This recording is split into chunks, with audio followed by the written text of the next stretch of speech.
ஸ்ரீமதே ராமானுஜாய நமஹா. சுவாமி ராமானுஷரின் பரமானுகிரகத்தாலும் ஸ்ரீ ஸ்ரீ எத்ராஜஜீய சுவாமியின் நிர்ஹேதுக கிருப்பையாலும் நம்முடைய ஸ்ரீமடத்தில் ஆழ்வார் ஆச்சாரியர்கள் திருநக்ஷத்திரங்களும் உபன்யாசங்களும் காலக்ஷேபங்களும் மிகவும் கோலாகலமாக தொடர்ந்து நடைபெற்று வருகிறது. அந்த வரிசையில் தற்பொழுது பக்தாமிர்தம் என்ற தலைப்பில் சுவாமி நம்மாழ்வார் திருநக்ஷத்திரத்தை முன்னிட்டு மே மாதம் 14ஆம் தேதி முதல் சிறப்பு உபன்யாசத் தொடர் நடைபெற வேண்டும் என்பது நம் ஜிய சுவாமியின் திருவுள்ளம். அதற்கு அனுகுணமாக நம்முடைய ஸ்ரீமடத்தில் மதுரகவி ஆழ்வார் அருளி செய்த கண்ணினுன் சிறுத்தாம்பு என்ற கிரந்தத்திலிருந்து அனுதினமும் ஒரு பாசுரத்தை பல்வேறு மகனீயர்கள் தினமும் காலை 7:30 மணிக்கு ஆன்லைனில் சாதிக்க இருக்கிறார்கள். ஆஸ்திக அன்பர்கள் அனைவரும் இந்த சிறப்பு உபன்யாசத் தொடரை கேட்டு பயன்பெறுமாறு பிரார்த்தித்துக் கொள்கிறோம். ஸ்ரீமதே ராமானுஜாய நமஹா. அவிதித விஷயாந்தரஷடரே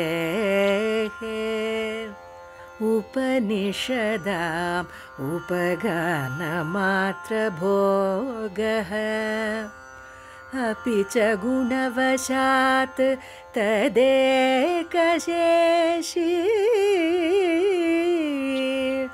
मधुरकविहृदये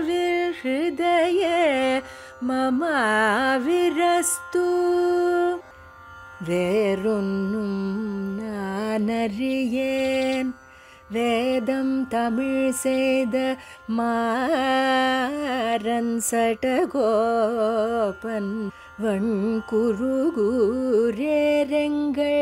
வாழ்வாமென்னேத்தும் மதுர கவியார் எம்மையாழ்வார் அவரேயரண்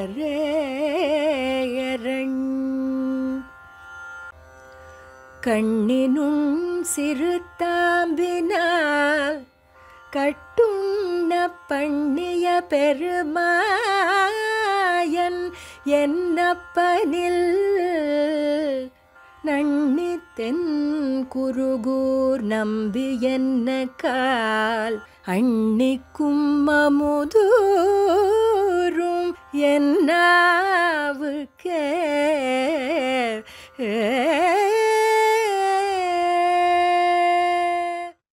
ராமானுஜாய நமஹ.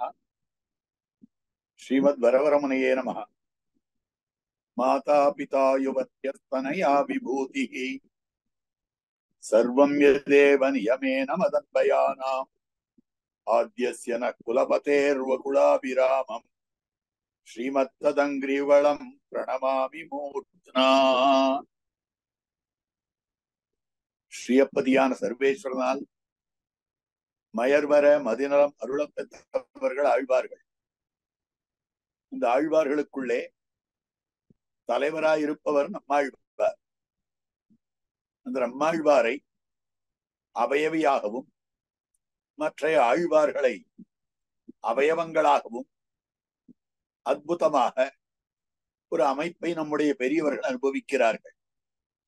அந்த கிரமத்திலே ஆழ்வாருக்கு இருக்கக்கூடிய அப்பிரதிம வைபவம் அதி விலட்சணமானது. அந்த ஆழ்வாருடைய வைபவத்தை எல்லாம் முழுவதுமாக உணர்ந்தவராய் அமைந்திருக்கக்கூடியவர் மதுரகவி ஆழ்வார். இந்த ஆழ்வாருடைய திருநட்சத்திர உற்சவம் தொடங்குகிறது. உண்டோ வைகாசி விசாகத்து கொப்பொரு நாள், உண்டோ சடகோபர் கொப்பொருவர், உண்டோ திருவாய்மொழி கொப்பு தென்குருவை கொண்டோ ஒருபார் தன்னில் ஒக்குமோர் என்கிறார் மணவாள மாமி. அப்படிப்பட்ட ஆழ்வாருடைய திருநட்சத்திர உற்சவத்துக்கு அங்கமாக ஒரு 10 நாள்கள் உபன்யாசங்களாக அமைய வேண்டும் என்று ஸ்ரீமத் வேதமார்க்க பிரதிச்சாரிய வேதாந்தாச்சாரியராய் ஸ்ரீமத் பரமஹம்ச பரிவிராஜகாச்சாரியராய் எழுந்தருளி இருக்கும் நம் எதிகிரி எதிராஜ நாராயண ராமானுஜ ஜீய சுவாமியுடைய ஒரு நியமனமாக அமைந்திருக்கிறது. இந்த உபன்யாசத்துக்கு எது விஷயம் என்னால் தலைப்பு கொடுக்கப்பட்டிருக்கிறது. பக்தாமிர்தம் என்று மொத்தமான தலைப்பாக அமைந்திருக்கிறது. பக்தர்களுக்கெல்லாம் எது அமிர்தமாயிருக்கிறது? ஆழ்வார் தாமே காட்டுகிறார். தொண்டர் கமுதுண்ண சொல்மாலைகள் சொன்னேன் என்று காட்டுகிறார். ஆழ்வாருடைய திருவாய்மொழி பாசுரங்கள் தான் பக்தாமிர்தம் பக்தாமிர்தம்னு காட்டுகிறார்கள். இதைத்தான் திருவாய்மொழி தனி நிலையும் அமைந்திருக்கிறது. ஆனால் அந்த அமிர்தத்துக்கு எது சாரம் என்று கேட்டால், பக்தாமிர்தம் சொல்லப்படும்படியான திருவாய்மொழியானது எதை காட்டுகிறது என்னால் பகவத் சேஷத்துவ பாரதந்திரியங்களை காட்டுகிறது. அது சாரமாக எதை காட்டுகிறது என்னால் அற்புதமாக அமைந்திருக்கக்கூடிய பாகவத சேஷத்துவ பாகவத பிராபியத்துவங்களை சாரமாக காட்டுகிறது. ஆழ்வார் 100 திருவாய்மொழிகள் அனுகிரகித்திருக்கிறார். 100 திருவாய்மொழிகளுக்குள்ளே 98 திருவாய்மொழிகள் ஒரு தட்டு, 2 திருவாய்மொழிகள் மற்றொரு தட்டாக அமைந்திருக்கிறது. 98 திருவாய்மொழிகள் அது ஒரு தட்டு. 2 திருவாய்மொழிகள் எதுன்னு கேட்டா, நான் பாகவதர்களுக்கு அடிமை, நான் பாகவதர்களுக்கு அடிமை என்று ஆழ்வார் காட்டுகிறாரே, பாகவத சேஷத்துவம். அந்த பாகவத சேஷத்துவத்தை காட்டக்கூடியதான பயிலுஞ்சுடருளி என்னும்படியான திருவாய்மொழி அமைந்திருக்கிறதே, அது விலட்சணமாக அமைந்திருக்கிறது. மத்தொன்னு, அந்த பாகவதர்களே எனக்கு அடையத்தக்கவர்கள், நெடுமார்க்கிழமை செய்வேன் போல் அவனை கருத வஞ்சித்து தடுமாத்த தீக்கதிகள் முத்தும் தவிர்ந்த சதிர் நினைந்தால் கொடுமா வினையே நமன் அடியாரடியே கூடுமிது வந்தால் விடுமார் என்பது என்னந்தோ வியன் மூவுலகு பெருநிமே என்று காட்டுகிறாரே, அப்படி அமைந்திருக்கக்கூடிய ஆழ்வார் பாகவதர்களை பிராபியமாக தமக்கு அடையக்கூடியவர்களாக காட்டுகிறார்.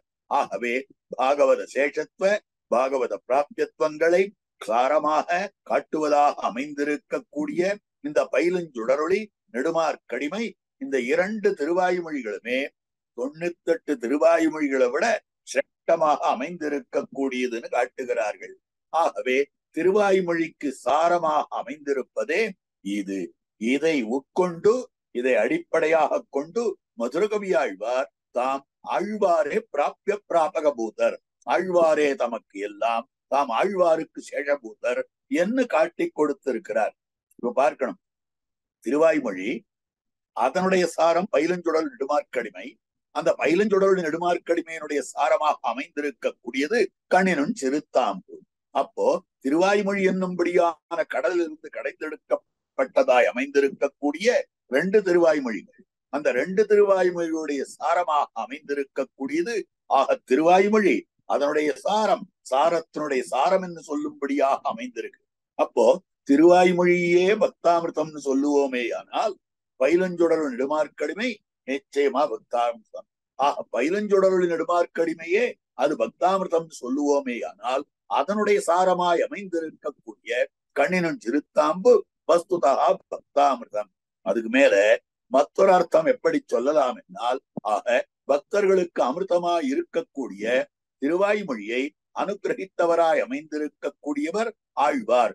ஆழ்வாரும் ஒரு பெருத்த அமிர்தமாக அடியவர்களாலே அனுபவிக்கத்தக்க அனுசந்திக்கத்தக்க மகாமிருதமாக ஆழ்வார் தாம் அமைந்திருக்கிறார்.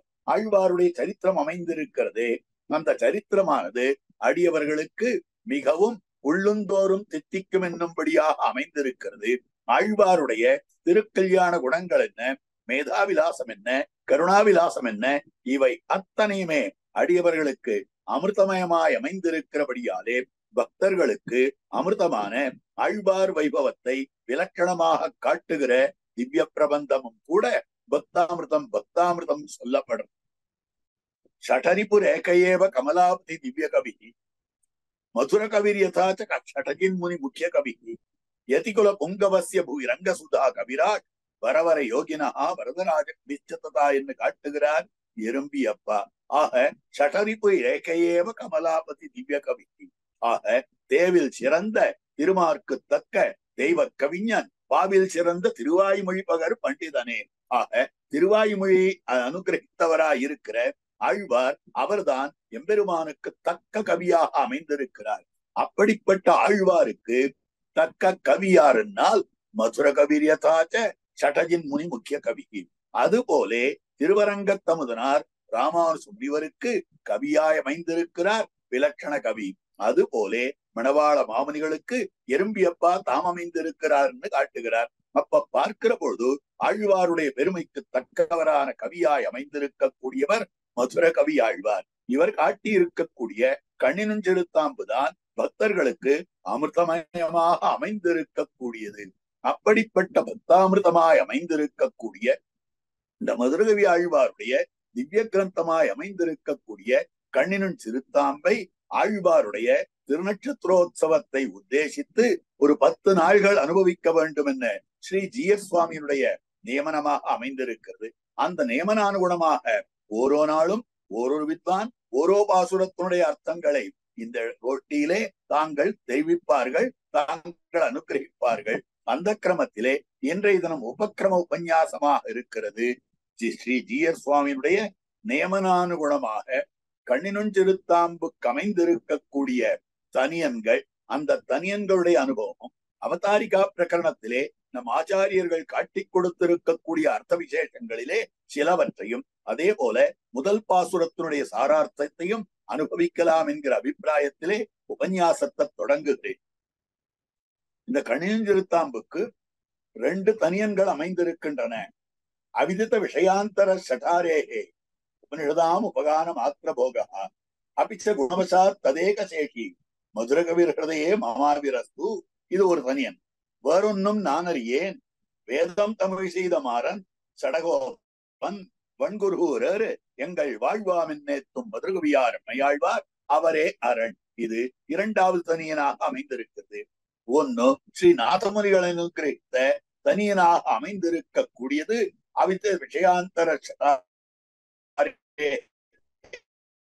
உபனிஷதாம் என்னும்படியான அந்த தனியன். அதே போல மற்றொரு தனியன் வேறொன்னும் நான் அறியேன் என்னும் ஒரு தனியன் அமைந்திருக்கிறது.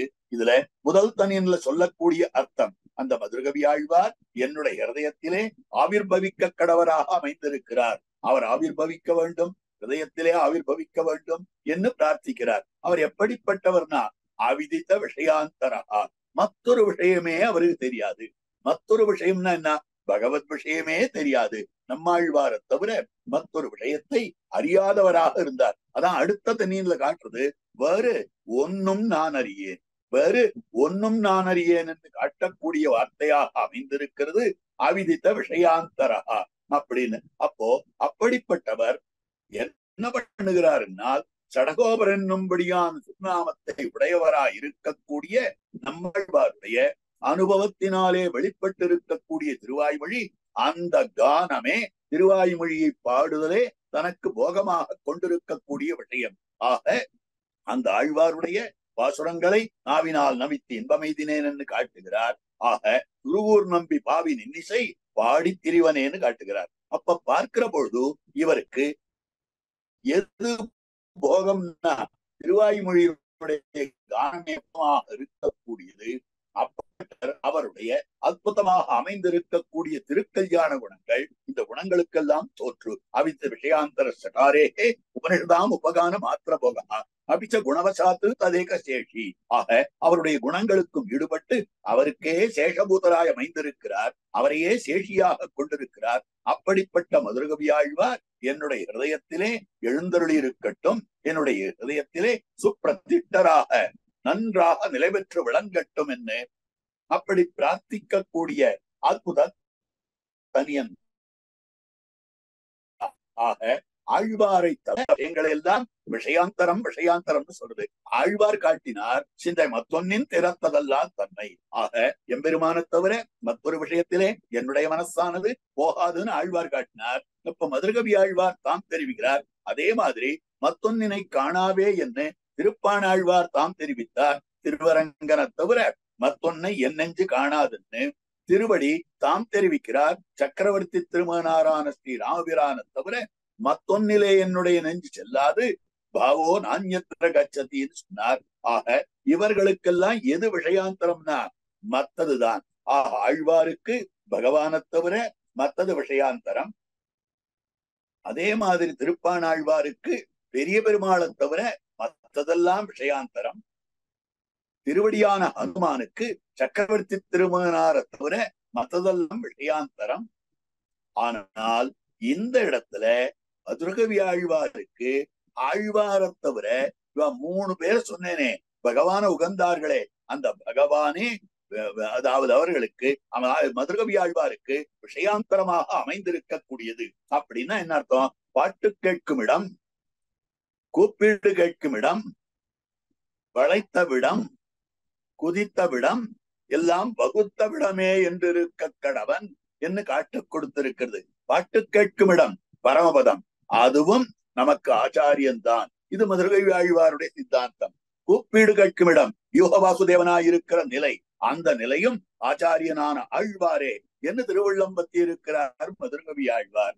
அந்த எம்பெருமான் தான் இங்கு வந்து குதித்து அவதாரங்கள் பண்ணுகிறான். இப்படிப்பட்ட இடமாக அமைந்திருக்கக்கூடியது அதுவும் கூட, அதாவது விபவாவதாரமும் ஆச்சாரியனான ஆழ்வார்தான் காட்டுகிறார். வளைத்த விடம் அவன் வளைத்து கிடக்கிறான் நம்மை அனுகிரகிப்பதற்காக. அப்படிப்பட்ட அர்ச்சாவதாரமும் அதிலே இருக்கக்கூடிய வைபவம் எல்லாம் எனக்கு ஆழ்வார் விஷயத்திலேதான் ஈடுபாடு.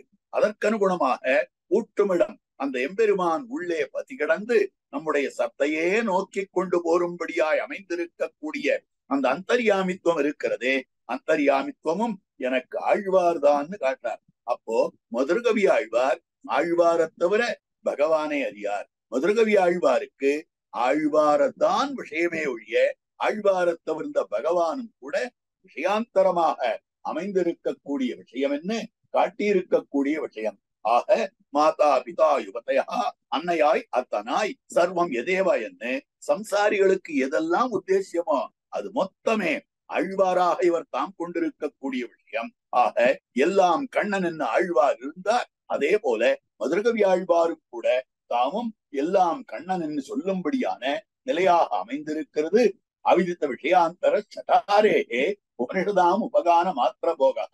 ஆக சட்டாரின்னு சொல்லப்படுபவர் என்னால் ஆழ்வார் அவருடைய உபனிஷத்தாக அமைந்திருக்கக்கூடியது திரமிடோபனிஷத். திரமிடோபனிஷத் என்று சொல்லும்படியான அப்படிப்பட்ட விலட்சண சகல சாஸ்திரார்த்தத்தையும் சகல வேதாந்த சாரார்த்தத்தையும் பொதித்து வைத்திருக்கக்கூடிய திருவாய்மொழியாகிற திவ்ய கிரந்தம் அமைந்திருக்கிறதே, அந்த திவ்ய கிரந்தத்தை பாடுதல் அப்படின்னு இவருக்கு ஷடகோபரி என்று ஏன் பேருனாக்க, அதாவது தாம் ஷடாரேகே உபனிஷதாம் உபகான மாத்திர போகா, ஷடாரியினுடைய உபனிஷத்துடைய அற்புதமான கானத்தை எல்லாம் பாடக்கூடியவர், அதையே போகமாக கொண்டிருக்கக்கூடியவர்னாக்கா நாட்டாரோடு இயல் ஒழிந்து சடரையோட்டின சடகோபன். ஆக உலகத்தவர்களோடு சம்பந்தமே இல்லை, தம்மிடத்திலே வந்து இவரை ஆக்கிரமிக்க வேண்டும் என்று வந்ததாய் அமைந்திருக்கக்கூடிய சட்டம் என்னும்படியான அஞ்ஞான வாயுவை ஓட்டினவராய் அமைந்திருக்கிறார்,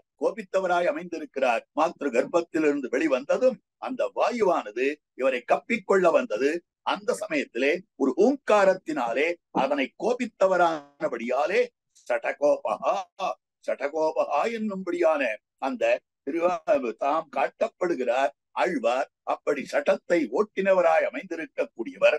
அவருடைய மொழிபட்டோடும் கவி அமுதம் அமிர்தமயமாயிருக்கக்கூடிய பாசுரங்கள் அதுதான் யாழினிசை வேதத்தியல்னு சொல்லப்படுகிறது. மெய்க்கரதலையும் மெய்யா உயர்நிலையும் தக்க நெறியும் தடையாகி தொக்கியலும் ஊழ்வினையும் வாழ்வினையும் போதும் குருகையர்கோன் யாழினிசை வேதத்தியல். ஆழ்வாருடைய யாழினிசை வேதத்தியல் என்ன இனிமையாக பண்ணாறு பாடலாக அமைந்திருக்கக்கூடியது. ஆக அந்த பண்ணாறு பாடலுடைய அனுபவத்தை நன்னாக உணர்ந்தவர். அப்படி உணர்ந்தவரானபடியாலே குருகூர் நம்பி பாவின் இன்னிசை பாடி திரிவனே. அந்த ஆழ்வாருடைய பாக்களாய் அமைந்திருக்கக்கூடிய திருவாய்மொழி பாசுரங்கள் அவற்றை பாடிக்கொண்டே திரிவேன் என்ன நாவினால் நவிற்றி இன்பமெய்தினேன் மவினேனவன் பொன்னடிமைமையே என்று அவர் தாம் எழுந்தருள் இருந்தாரே, அதத்தான் சட்டாரேகே உபனிஷதாம் உபகான மாத்திர போகா என்று காட்டப்பட்டிருக்கக்கூடிய விஷயம். அப்போ எப்படி அமைந்திருக்கிறதுனா ஆழ்வார் எப்படி நமக்கு உத்தேசியமோ அதே போல அவரோடு சம்பந்தப்பட்டிருக்கக்கூடிய விஷயமும் நமக்கு உத்தேசியம். ஆழ்வார் நம்ம ஆழ்வார், அவரோடு சம்பந்தப்பட்டது திருவாய்மொழி. ஆக திருவாய்மொழி உத்தேசியம், ஆழ்வாரும் உத்தேசியம் மதுரகவி ஆழ்வாருக்கு. அதனால்தான் அவிதித்த விஷயாந்தர சட்டாரேகே உபனிஷதாம் உபகான மாத்திர போகா.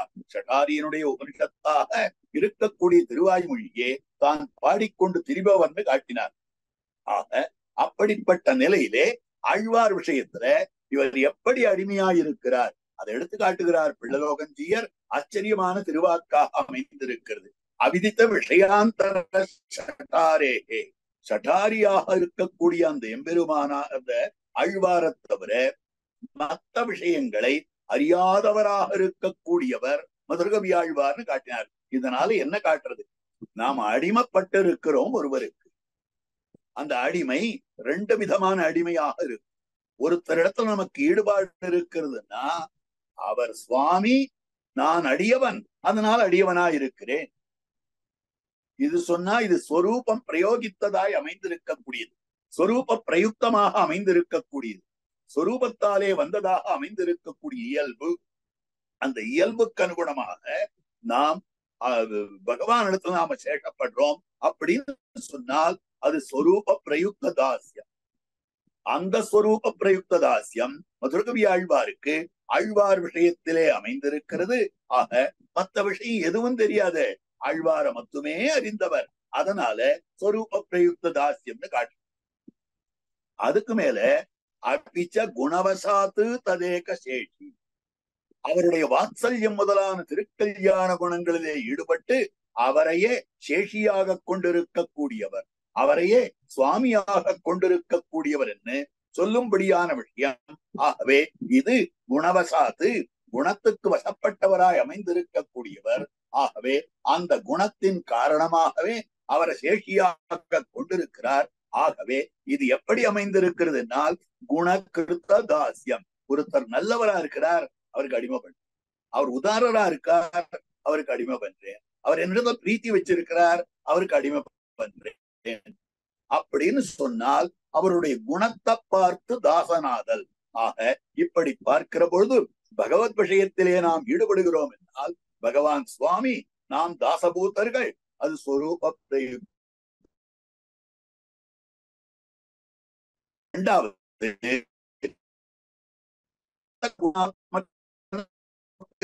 அதனால அது ஸ்வரூப தாசியத்தோடு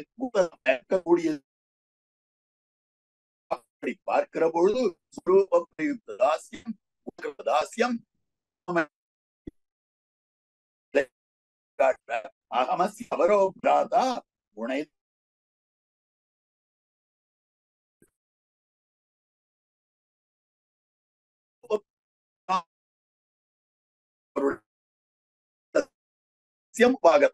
அவருடைய குணங்களுக்கு தோத்து அவரிடத்திலே நான் அடிமை செய்கிறேன் என்று தெரிவிக்கக்கூடிய விஷயமாக அமைந்திருக்கிறது.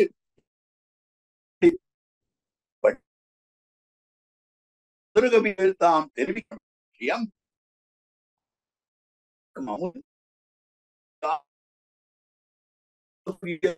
அமைந்து அப்படிப்பட்ட ஆழ்வாருடைய வைபவத்தை காட்டக்கூடிய அதிவிலட்சணமான வாக்கப்படைத்தவர் மதுரகவி ஆழ்வார். அந்த மதுரகவி ஆழ்வார் மம ஹிருதயே ஆவிரஸ்து, என்னுடைய ஹிருதயத்திலே தாம் எழுந்தருள் இருக்கட்டும். அங்கதான் பிள்ளலோகன் காட்டுறார் எப்படி எழுந்தருளை இருக்க வேண்டும் என்றால் மதுரகவி ஆழ்வாருடைய நிஷ்டையை அபேட்சிக்கிற என் மனசு. நாதமுனிகள் காட்டுறார் மதுரகவி ஆழ்வார் எப்படி இருந்தாரோ அதே மாதிரி இருக்கணும். மதுரகவி ஆழ்வார் ஆழ்வார் விஷயத்திலே இருந்தபடியே நானும் அமைந்திருக்க வேண்டும். ஏனென்றால் நாதமுனிகளுக்கும் ஆழ்வார் தான் ஆச்சாரியன், மதுரகவி ஆழ்வாருக்கும் தான் ஆச்சாரியன். அப்படி என்னுடைய ஹிருதயத்திலே இருக்க வேண்டும். ஆக எப்படின்னா அன்னைய தினத்துல ஆழ்வார் திருப்புலி ஆழ்வார் அடியிலே எழுந்தருளி இருக்க மதுரகவி ஆழ்வார் அவர் திருமுன்பே இருந்து கொண்டு அவருடைய பாசுரங்களை எல்லாம் தாம் பட்டோல கொண்டாரோ, எப்படி கொண்டாரோ அந்த நிலையிலே என்னுடைய ஹிருதயத்திலே எழுந்தருளி இருக்க வேண்டும் என்று பிரார்த்திக்கிறார். இங்கு நாதமுனிகள் என்று சொல்லும்படியான திருவாக்காக அமைந்திருக்கிறவர். ஆகவே அப்படிப்பட்ட சன்னிதானம் பண்ண கடவர். இத்தால் அனுகூலரான ஆச்சாரிய பரதந்திரர் ஆதரணீயர் என்னும் அர்த்தம் சொல்லப்பட்டிருக்கிறது. ஆக மிகவும் அனுகூலராக இருக்கக்கூடிய ஆச்சாரிய பரதந்திரர், ஆச்சாரியருக்கு பரதந்திரப்பட்டவராய் இருக்கக்கூடிய மதுரகவி ஆழ்வார் மிகவும் வணங்கத்தக்கவர், ஆதரிக்கத்தக்கவர் என்னும்படியான அற்புதமாக முதல் தனியினிலே தெரிவித்திருக்கக்கூடிய விலக்கண வார்த்தை. அடுத்த தனியினுடைய அர்த்தம் காட்டப்படுகிறது. வேறொன்னும் நான் அறியேன், வேதம் தமிழ் செய்த மாறன் சடகோபன் வன்குருகூரரு எங்கள் வாழ்வாம் என்றேத்தும் மதுரகவி ஆழ்வார் ஆழ்வார் அவரே அரண். எனக்கு மத்தொன்னும் தெரியாது, நம்மாழ்வாரை தவிர மத்தொன்னும் தெரியாது, வேறொன்னும் நான் அறியேன். வேதம் தமிழ் செய்த மாறன், வேதத்தை தமிழாக அருளி செய்தவராய் அமைந்திருக்கக்கூடிய மாறன் என்னும் திருநாமத்தை உடையவர். அதுக்கு மேல வன்குருகூர் ஏறு, அழகிய திருக்குருகூர் நகருக்கு தலைவராய் அமைந்திருக்கக்கூடியவர் சடகோபன் நம்மாழ்வார். அதாவது சடம் என்னும்படியான அஞ்ஞான வாயுவை குவித்தவர் அவர்தான் எங்களுக்கு உஜ்ஜீவனார். ஆக எங்கள் வாழ்வே அவராகத்தான் அமைந்திருக்கிறார் என்று யார் யார் ஸ்தோத்திரம் செய்கிறார்னா மதுரகவியாழ்வார் ஸ்தோத்திரம் செய்கிறார். அதனாலே என்று ஏத்தும் மதுரகவியார் அவர்தான் எம்மை ஆழ்வார், எம்மை ஆளக்கூடியவராய் அமைந்திருக்கக்கூடியவர் என்று காட்டக்கூடியது. அதுல என்ன அர்த்தம் காட்டுறாருன்னா, ஆழ்வாரை தவிர மற்றொரு தெய்வம் எனக்கு தெரியாது, தேவு மத்தறியேன் குருகூர் நம்பி என்று சொல்லும்படியான விஷயம். அப்படிப்பட்ட குருகூர் நம்பியா இருக்கக்கூடிய நம்மாழ்வார் தான் எனக்கு ரட்சகர் அப்படின்னு மதுரகவி ஆழ்வார் சொல்றாரு இல்லையோ, அவர் தான் எம்மை ஆழ்வார் அப்படின்னு காட்டுறார். அதாவது வேற ஒண்ணும் எனக்கு தெரியாது, வேதம் தமிழ் செய்த மாறன் சடகோபன் வெண்குருகூர் ஏறங்கள் வாழ்வாமின் நேத்தும் மதுரகவியார் எம்மை ஆழ்வான்றார். தேவுமத்தறியேன் வேதம் தமிழ் செய்த மாறன் சடகோபன். இதுல ஒரு அற்புதமான விஷயத்தை காட்டுகிறார். ஆக தேவு மற்றறியேன் அப்படின்றதுதான் வேதம் தமிழ் செய்த மாறன் சடகோபன் அப்படின்னு இதுல காட்டியிருக்கிறார். காரிமார பிரான் சடகோபனை நம்பி அப்படின்றத மாறன் சடகோபன். திருவாய்மொழி பாசுரங்கள்ல இருக்கிற விஷயமெல்லாம் இந்த பாசுரத்திலே வருகிறது என்ன பல அர்த்தங்களை காட்டிக் கொடுத்திருக்கக்கூடிய விஷயம். ஆகவே அப்படிப்பட்ட மதுரகவி ஆழ்வார் தான் எமக்கு ரட்சையாக அமைந்திருக்கிறார், எமக்கு காவலாக அமைந்திருக்கிறார் என்று தெரிவிக்கக்கூடிய விஷயம். இப்படி தனியனுடைய அனுபவமானது ஆகியிருக்கிறது. இந்த திவ்ய கிரந்தத்துக்கு பல வியாக்கியானங்கள் அமைந்திருக்கின்றன. அந்த பல வியாக்கியானங்களுக்குள்ளே பெரியவாச்சான் பிள்ளை வியாக்கியானத்தை அவலம்பித்து சில விஷயங்களை விண்ணப்பம் பண்ணலாம்னு நினைக்கிறேன். தது அனுகுணமாக கோஷ்டியார் திருச்செவி சாத்த வேணுமாக பிரார்த்திக்கிறேன். ஆக இந்த இடத்துல தெரிவிக்கிற வார்த்தை பெரியவாச்சான் பிள்ளை தமது வியாக்கியானத்திலே காட்டக்கூடிய விலக்கண வார்த்தையாக அமைந்திருக்கிறது. திரைகுண்ய விஷயா வேதாகா, வேதங்கள் அமைந்திருக்கின்றனவே அது முக்குணத்தவர்களுக்கும் விஷயங்களை காட்டுறது. ஆக சத்வனிஷ்டருக்கும் வேதம் விஷயம் சொல்றது, ரஜோகுண நிஷ்டர்களுக்கும் வேதம் விஷயம் சொல்றது, தமோகுண நிஷ்டர்களுக்கும் வேதம் விஷயம் சொல்றது. ஆக இப்படி திரைகுண்ய விஷயா வேதாகான்னு சொல்லும்படியானதாக அமைந்திருக்கு. அப்போ வேதம் அவரவர்கள் நின்ற நிலையிலே அவரவர்களுக்கு புருஷார்த்தத்தை விதிக்கிறது. சில பேருக்கு என்ன புருஷார்த்தத்தை காட்டி கொடுக்கிறதுனாக்கா அது புருஷார்த்தங்களை அவரவர்களுடைய நிலைக்கு தக்கபடி சொல்றது. உனக்கு இதுல ஆசையா, இவன் தமோ நிஷ்டனா இவனுக்குன்னு சில புருஷார்த்தம், ரஜோகுண நிஷ்டனா அவனுக்குன்னு சில புருஷார்த்தம், பரமசாத்விகனா இருக்கிறானா அவனுக்குன்னு பகவத் பிராப்தி. ஆக அதனிடம் தாழ்ந்தவனா இருக்கக்கூடியவன் அவன் கைவல்ய நிஷ்டனாக தான் அமைந்திருக்கிறான் என்று சொல்லும்படியான விஷயங்கள்னு காட்டப்படுகிறது.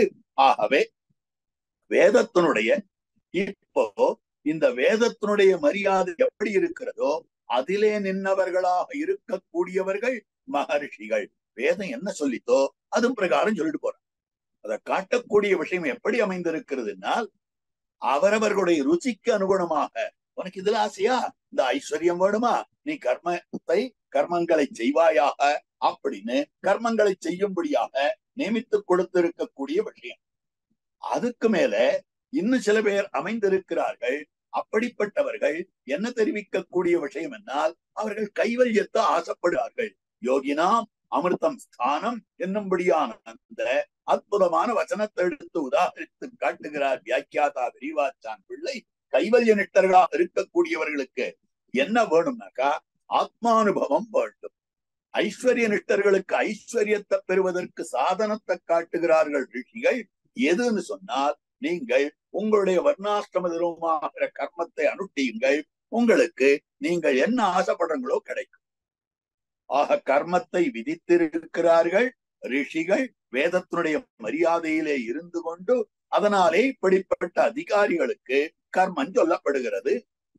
ஐஸ்வர்யத்தை காட்டுபவர்களுக்கு ஆசைப்படுபவர்களுக்கு, அதே போல கைவல்யத்தை ஆசைப்படுபவர்களுக்கு கைவல்யம் ஆத்ம பிராப்தி அதுதான் புருஷார்த்தம் என்று அதை பத்தின விஷயங்களை எல்லாம் உபதேசம் பண்ணுகிறார்கள் ரிஷிகள். ஆனால் ஏகாந்திகளாக இருக்கக்கூடியவர்கள், பகவானையே ஆசைப்படுபவர்களாக இருக்கக்கூடியவர்கள், அவர்கள் பிரம்மத்யாயினா யோகினஹ தேஷாம் தத் பரமம் ஸ்தானம் பஷ்யந்தி சூரையா. தத்விஷ்ணோ பரமம் பதகம் சதா பஷ்யந்தி சூரையா என்னும்படியான நிலையிலே நித்தியசூரிகள் எதை பார்த்து கொண்டிருக்கிறார்களோ அந்த தத்துவமான பகவான் இருக்கும்படியான விலக்கண பரமபதத்தையே இவர்களுக்கெல்லாம் மேலான அடையக்கூடிய விஷயமாக காட்டி கொடுத்திருக்கிறார் ஸ்ரீ பராசர பகவான். ஆக ரிஷிகள் என்ன பண்ணிருக்காருன்னா, உனக்கு என்ன வேணுமோ அதை எடுத்துக்கோ, உனக்கு என்ன வேணுமோ அதுக்கு வழி, உனக்கு என்ன வேணுமோ அதுக்கு வழி அப்படின்னு அவரவர்களுடைய ருச்சிக்கு அனுகுணமாக காட்டினார்கள். அந்த ரிஷிகள் எல்லாருக்கும் வேண்டியதை கொடுத்தாலே அப்படிப்பட்டவர்கள்லாம் உயர்ந்தவர்கள் தானே. ஆமா உயர்ந்தவர்கள். ஆனால் எங்கள் ஆழ்வார பார்க்கிற போது அவர்களை ஆழ்வார போல உயர்ந்தவர்கள் சொல்ல முடியாது. அவள்தான் பெரியவாதான், ஆனால் எங்க ஆழ்வார் அவளை விட பெரியவர். அவர்களுக்கும் ஆழ்வார்களுக்கும் நெடுவாசி உண்டு. வேதத்தினுடைய தாத்பரியம் என்னான்னு பார்க்க. வேதம் ஐஸ்வர்யம் சொல்லலாம், வேதம் கைவல்யம் சொல்லலாம், வேதம் பகவத் பிராப்தியை சொல்லலாம். வேதத்தினுடைய தாத்பரியம் என்னன்னா உத்தம புருஷார்த்தம்னு சொன்னால் பகவத் பிராப்தி தான். அந்த பகவத் பிராப்தியை விட மேலான புருஷார்த்தம் எதுவுமே கிடையாது. அதிலேயே நிட்ட படைத்தவர்கள் ஆழ்வார். ஆழ்வார்கள் பகவத் பிராப்தியிலே தங்கள் நிட்டையை வைத்துக் கொண்டிருந்தார்கள். அத்தோடு இல்லாமல் அதனை மற்றையோர்களுக்கு உபதேசிக்கிற போதும் அதனையே உபதேசித்தார்கள். மின்னின் நிலையில மண்ணுயிராக்குகள் என்னுமிடத்து இறை என்னுமினீரே. அப்ப எம்பெருமான் தான் அடையத்தக்கவன் என்பதை ஆழ்வார்கள் உபதேசமும் பண்ணுகிறார். ஆக தங்களை பற்றினவர்களுக்கும் அதையே காட்டி கொடுக்கிறார்கள். தாங்களும் அதையே விரும்புபவராக அமைந்திருந்தார்கள். அப்படி இருக்கக்கூடியவர்கள் உத்தம புருஷார்த்தமான அந்த பகவத் பிராப்தியிலேயே அவர்கள் நிட்டர்களாக தாங்கள் அமைந்திருக்கிறார்கள். அப்படி அந்த நிட்டையையே மத்தையோருக்கும் உபதேசிக்கிறார். அப்ப சாஸ்திரத்துல ஐஸ்வர்யம் சொல்லியிருக்கே சுவாமி, சாஸ்திரத்துல கைவல்யம் சொல்லியிருக்கே சுவாமின்னா அந்த ஐஸ்வர்யமும் கைவல்யமும் ஆழ்வார்களாலே விடத்தக்கதுன்னு உபதேசிக்கப்படுகிறது. ரிஷிகள் விருப்பம் இருந்தால் பிடித்துக் கொள்ளுங்கள், அதனை பற்றுக் கொள்ளுங்கள் என்று ரிஷிகள் தெரிவித்தார்கள். ரிஷிகள் அவற்றையெல்லாம் ஏற்றுக்கொள்ளுங்கள் சொன்னார்கள். ஆழ்வார்கள் அவற்றையெல்லாம் விட்டு விடுங்கள், அவை தியாஜ்யம் என்று உபதேசிக்கிறார்கள் ஆழ்வார். அப்படிப்பட்ட ஆழ்வார்களுக்கும் மதுரகவி ஆழ்வாருக்கும் நெடுவாசி இருக்கிறது. அது என்ன நெடுவாசி? நீண்ட வித்தியாசம், வேறுபாடு. இப்ப ரிஷிகள் உயர்ந்தவர்கள்னு சொன்னோம், ஆனால் ஆழ்வார்களை பார்க்க தாழ்ந்தவர்கள் ஆகிவிட்டார்கள். அப்ப ஆழ்வார்கள் உயர்ந்து விட்டார்கள். அந்த ஆழ்வார்களை விட மதுரகவி ஆழ்வார் உயர்ந்த. ஏன்னு கேட்டா, வேதத்தினுடைய தாத்பரியாம்சம் பகவத் பிராப்தின்னு உணர்ந்தவர்கள் அற்புதமாக ஆழ்வார்கள். அந்த பகவத் பிராப்தியினுடைய தாத்பரியாம்சமே பாகவத சேஷத்துவம், ததீய சேஷத்துவம். அப்போ பரம புருஷார்த்தத்தினுடைய எல்லை.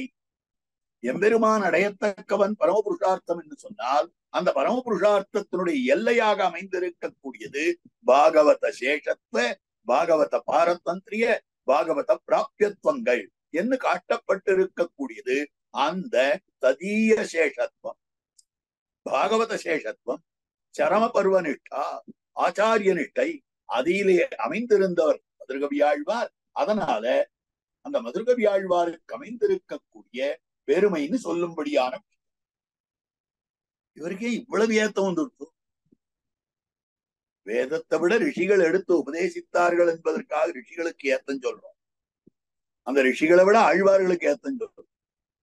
ஆழ்வார்களை விட மதுரகவி ஆழ்வாருக்கு ஏத்தமோ? எதனால் அப்படி வந்தது அப்படின்னு சொன்னா அதுக்குன்னு காரணம் காட்டார். நம்மாழ்வார் திருவாய்மொழி பாசுரப்பாடு 4 திவ்ய கிரந்தங்கள் அனுகிரகித்தார். திருவிருத்தம், திருவாசிரியம், பெரிய திருவந்தாதி, திருவாய்மொழி என்னும்படியான 4 திவ்ய கிரந்தங்கள் அனுகிரகித்தருளி இருக்கிறார். அந்த 4 திவ்ய கிரந்தங்களுக்குள்ளே ஆக திருவிருத்தத்துல பொய் நின்ன ஞானம்னு ஆரம்பிக்கிறார். திருவாய்மொழியில அபாவத்து வீடு பெத்தான்னு முடிக்கிறார். இது வரைக்கும் என்ன தெரிவித்தார் என்னால், ஆழ்வார் தமக்கு புருஷார்த்த காட்டை அடைய வேண்டிய பலனுடைய எல்லை என்று தான் ததீய சேஷத்துவத்தை பற்றினார். கடைசியில பாகவதர்கள் தான் சேஷிகள் என்னும், பாகவதர்கள் பிராப்திய பூதர்கள் என்னும் புருஷார்த்த காட்டை பாகவத கைக்கரியம். ஆக பாகவதர்களே சேஷிகள், அடிமை கொள்ளுபவர்கள், அப்படிப்பட்டவர்களுக்கு அடிமை செய்ய வேண்டும் என்பதை 2 திருவாய்மொழியிலே காட்டினார். ஏற்கனவே விண்ணப்பம் பண்ணினேன். அப்படி அமைந்திருக்கக்கூடிய அந்த அர்த்தத்தை பிடித்துக் கொண்டாரும் மதுரகவி ஆழ்வார். ஆழ்வாரை விட வேறு தெய்வம் கிடையாது. நம் கண்ணன் கண் அல்லதில்லையோர் கண்ணே நம்மாழ்வார் தெரிவித்தார். எம்பெருமான் தான் ரட்சகன், பெருமானத்தவரும் மற்றொருத்தர் ரட்சகர் கிடையாது. பொலிந்து நின்ன பிரான் கண்டீர், பராத்பரனா இருக்கக்கூடியவன் பொலிந்து நின்ன பிரான் என்னெல்லாம் காட்டினார். ஆனால் மதுரகவி ஆழ்வார் தேவு மத்தரியன், எனக்கு தெய்வம்னா ஆழ்வார். அப்ப இந்த அர்த்தத்தை எப்படி எடுத்துட்டார்னா, ஆழ்வார் காட்டின பயிலஞ்சுடரொளி நெடுமார்க்கடிமை அடியார் அடியார்தம் அடியார் அடியார்தம் கடியார் அடியோங்களே அப்படின்னு ஆழ்வார் காட்டினார். கொடுமா வினையே அவன் அடியார் அடியே கூடும் இதுவெல்லாம்னு காட்டினார். இது 2ஐயும் பிடிச்சிட்டார். ஆழ்வாருக்கு பிடித்தமான அர்த்தம் இது. ஆழ்வாருக்கு பிடித்தமான அர்த்தம் இதுதான். ஒரு ஆச்சாரியனுக்கு 1000 அர்த்தங்கள் தெரிந்திருக்கலாம். ஆனால் சிஷ்யன் எந்த அர்த்தத்தை பற்றி கொள்ள வேண்டும் என்னால், எந்த அர்த்தத்தை ஆச்சாரியன் தமக்கு உகந்ததாக கொள்ளுகிறார், எந்த அர்த்தமானது ஆச்சாரிய ருச்சி பரிகிரகிதமான அர்த்தமாக இருக்கிறது, ஆச்சாரியனாலே உயர்ந்தது என்று கொள்ளப்பட்டிருக்கக்கூடிய அர்த்தம் இருக்கிறதே, அதுதான் சிஷ்யனுக்கு தஞ்சமாக அமைந்திருக்கக்கூடிய. இதைத்தான் அற்புதமான காரணமாக சொல்லியிருக்கார். மகாபாரத சாரமாய் அமைந்திருக்கக்கூடியது ஸ்ரீ விஷ்ணு சஹஸ்ரநாமம். பராசர பட்டர் காட்டுறார் மகாபாரத சாரத்வாத்து. விஷ்ணு சஹஸ்ரநாமத்துக்கு என்ன பெருமைனா மகாபாரத சாரமாக அமைந்திருக்கு. இந்த மகாபாரத சாரமான ஸ்ரீ சஹஸ்ரநாம அத்தியாயத்திலே இந்த அர்த்தம் காட்டப்பட்டிருக்கிறது. யுதிஷ்டிரர் தர்மபுத்திரர் அவர் எல்லா அர்த்தங்களையும் கேட்டார் பீஷ்மரிடத்தில். ஸ்ருத்வா தர்மான சேஷேன பாவனானி சர்வசா யுதிஷ்டிர சாந்தனவும் புனரேவாபிய பாஷா. அத்தனை அர்த்தங்களையும் கேட்டுவிட்டு கடைசியில தெரிவிக்கக்கூடிய வார்த்தை பல அர்த்தங்கள் மூலவும் கேட்கிறார். கிமேகம் தெய்வத்தம் லோகே கிம்வாப்பியகம் பராயணம் ஸ்துவந்தக்கம் கமர்ச்சந்த பிராப்தியுர் மானவா சுபம் கோதர்ம சர்வதர்மாணாம் பவத பரமோமதா கிம் ஜபன் முச்சிதே ஜந்து ஜன்ன சம்சார பந்தனாத். இப்படி கேட்டு வச்சு கோதர்மஹா சர்வதர்மாணாம் பவத பரமோமதா. பீஷ்மரே, தேவரீருடைய திருவுள்ளத்தாலே எந்த தர்மத்தை உயர்ந்ததென்று திருவுள்ளம் பத்துகிறேரோ அந்த தர்மத்தை சொல்லுவீராக அப்படின்னு கேட்க, ஏஷமே சர்வ தர்மானாம் தர்மஹா அதிகம். ஏஷா இதுதான் எல்லா தர்மங்களை காட்டிலும் மேலான தர்மம். எதுன்னா விஷ்ணு சஹஸ்ரநாம அத்தியாயத்தை உபதேசிக்கிறார்.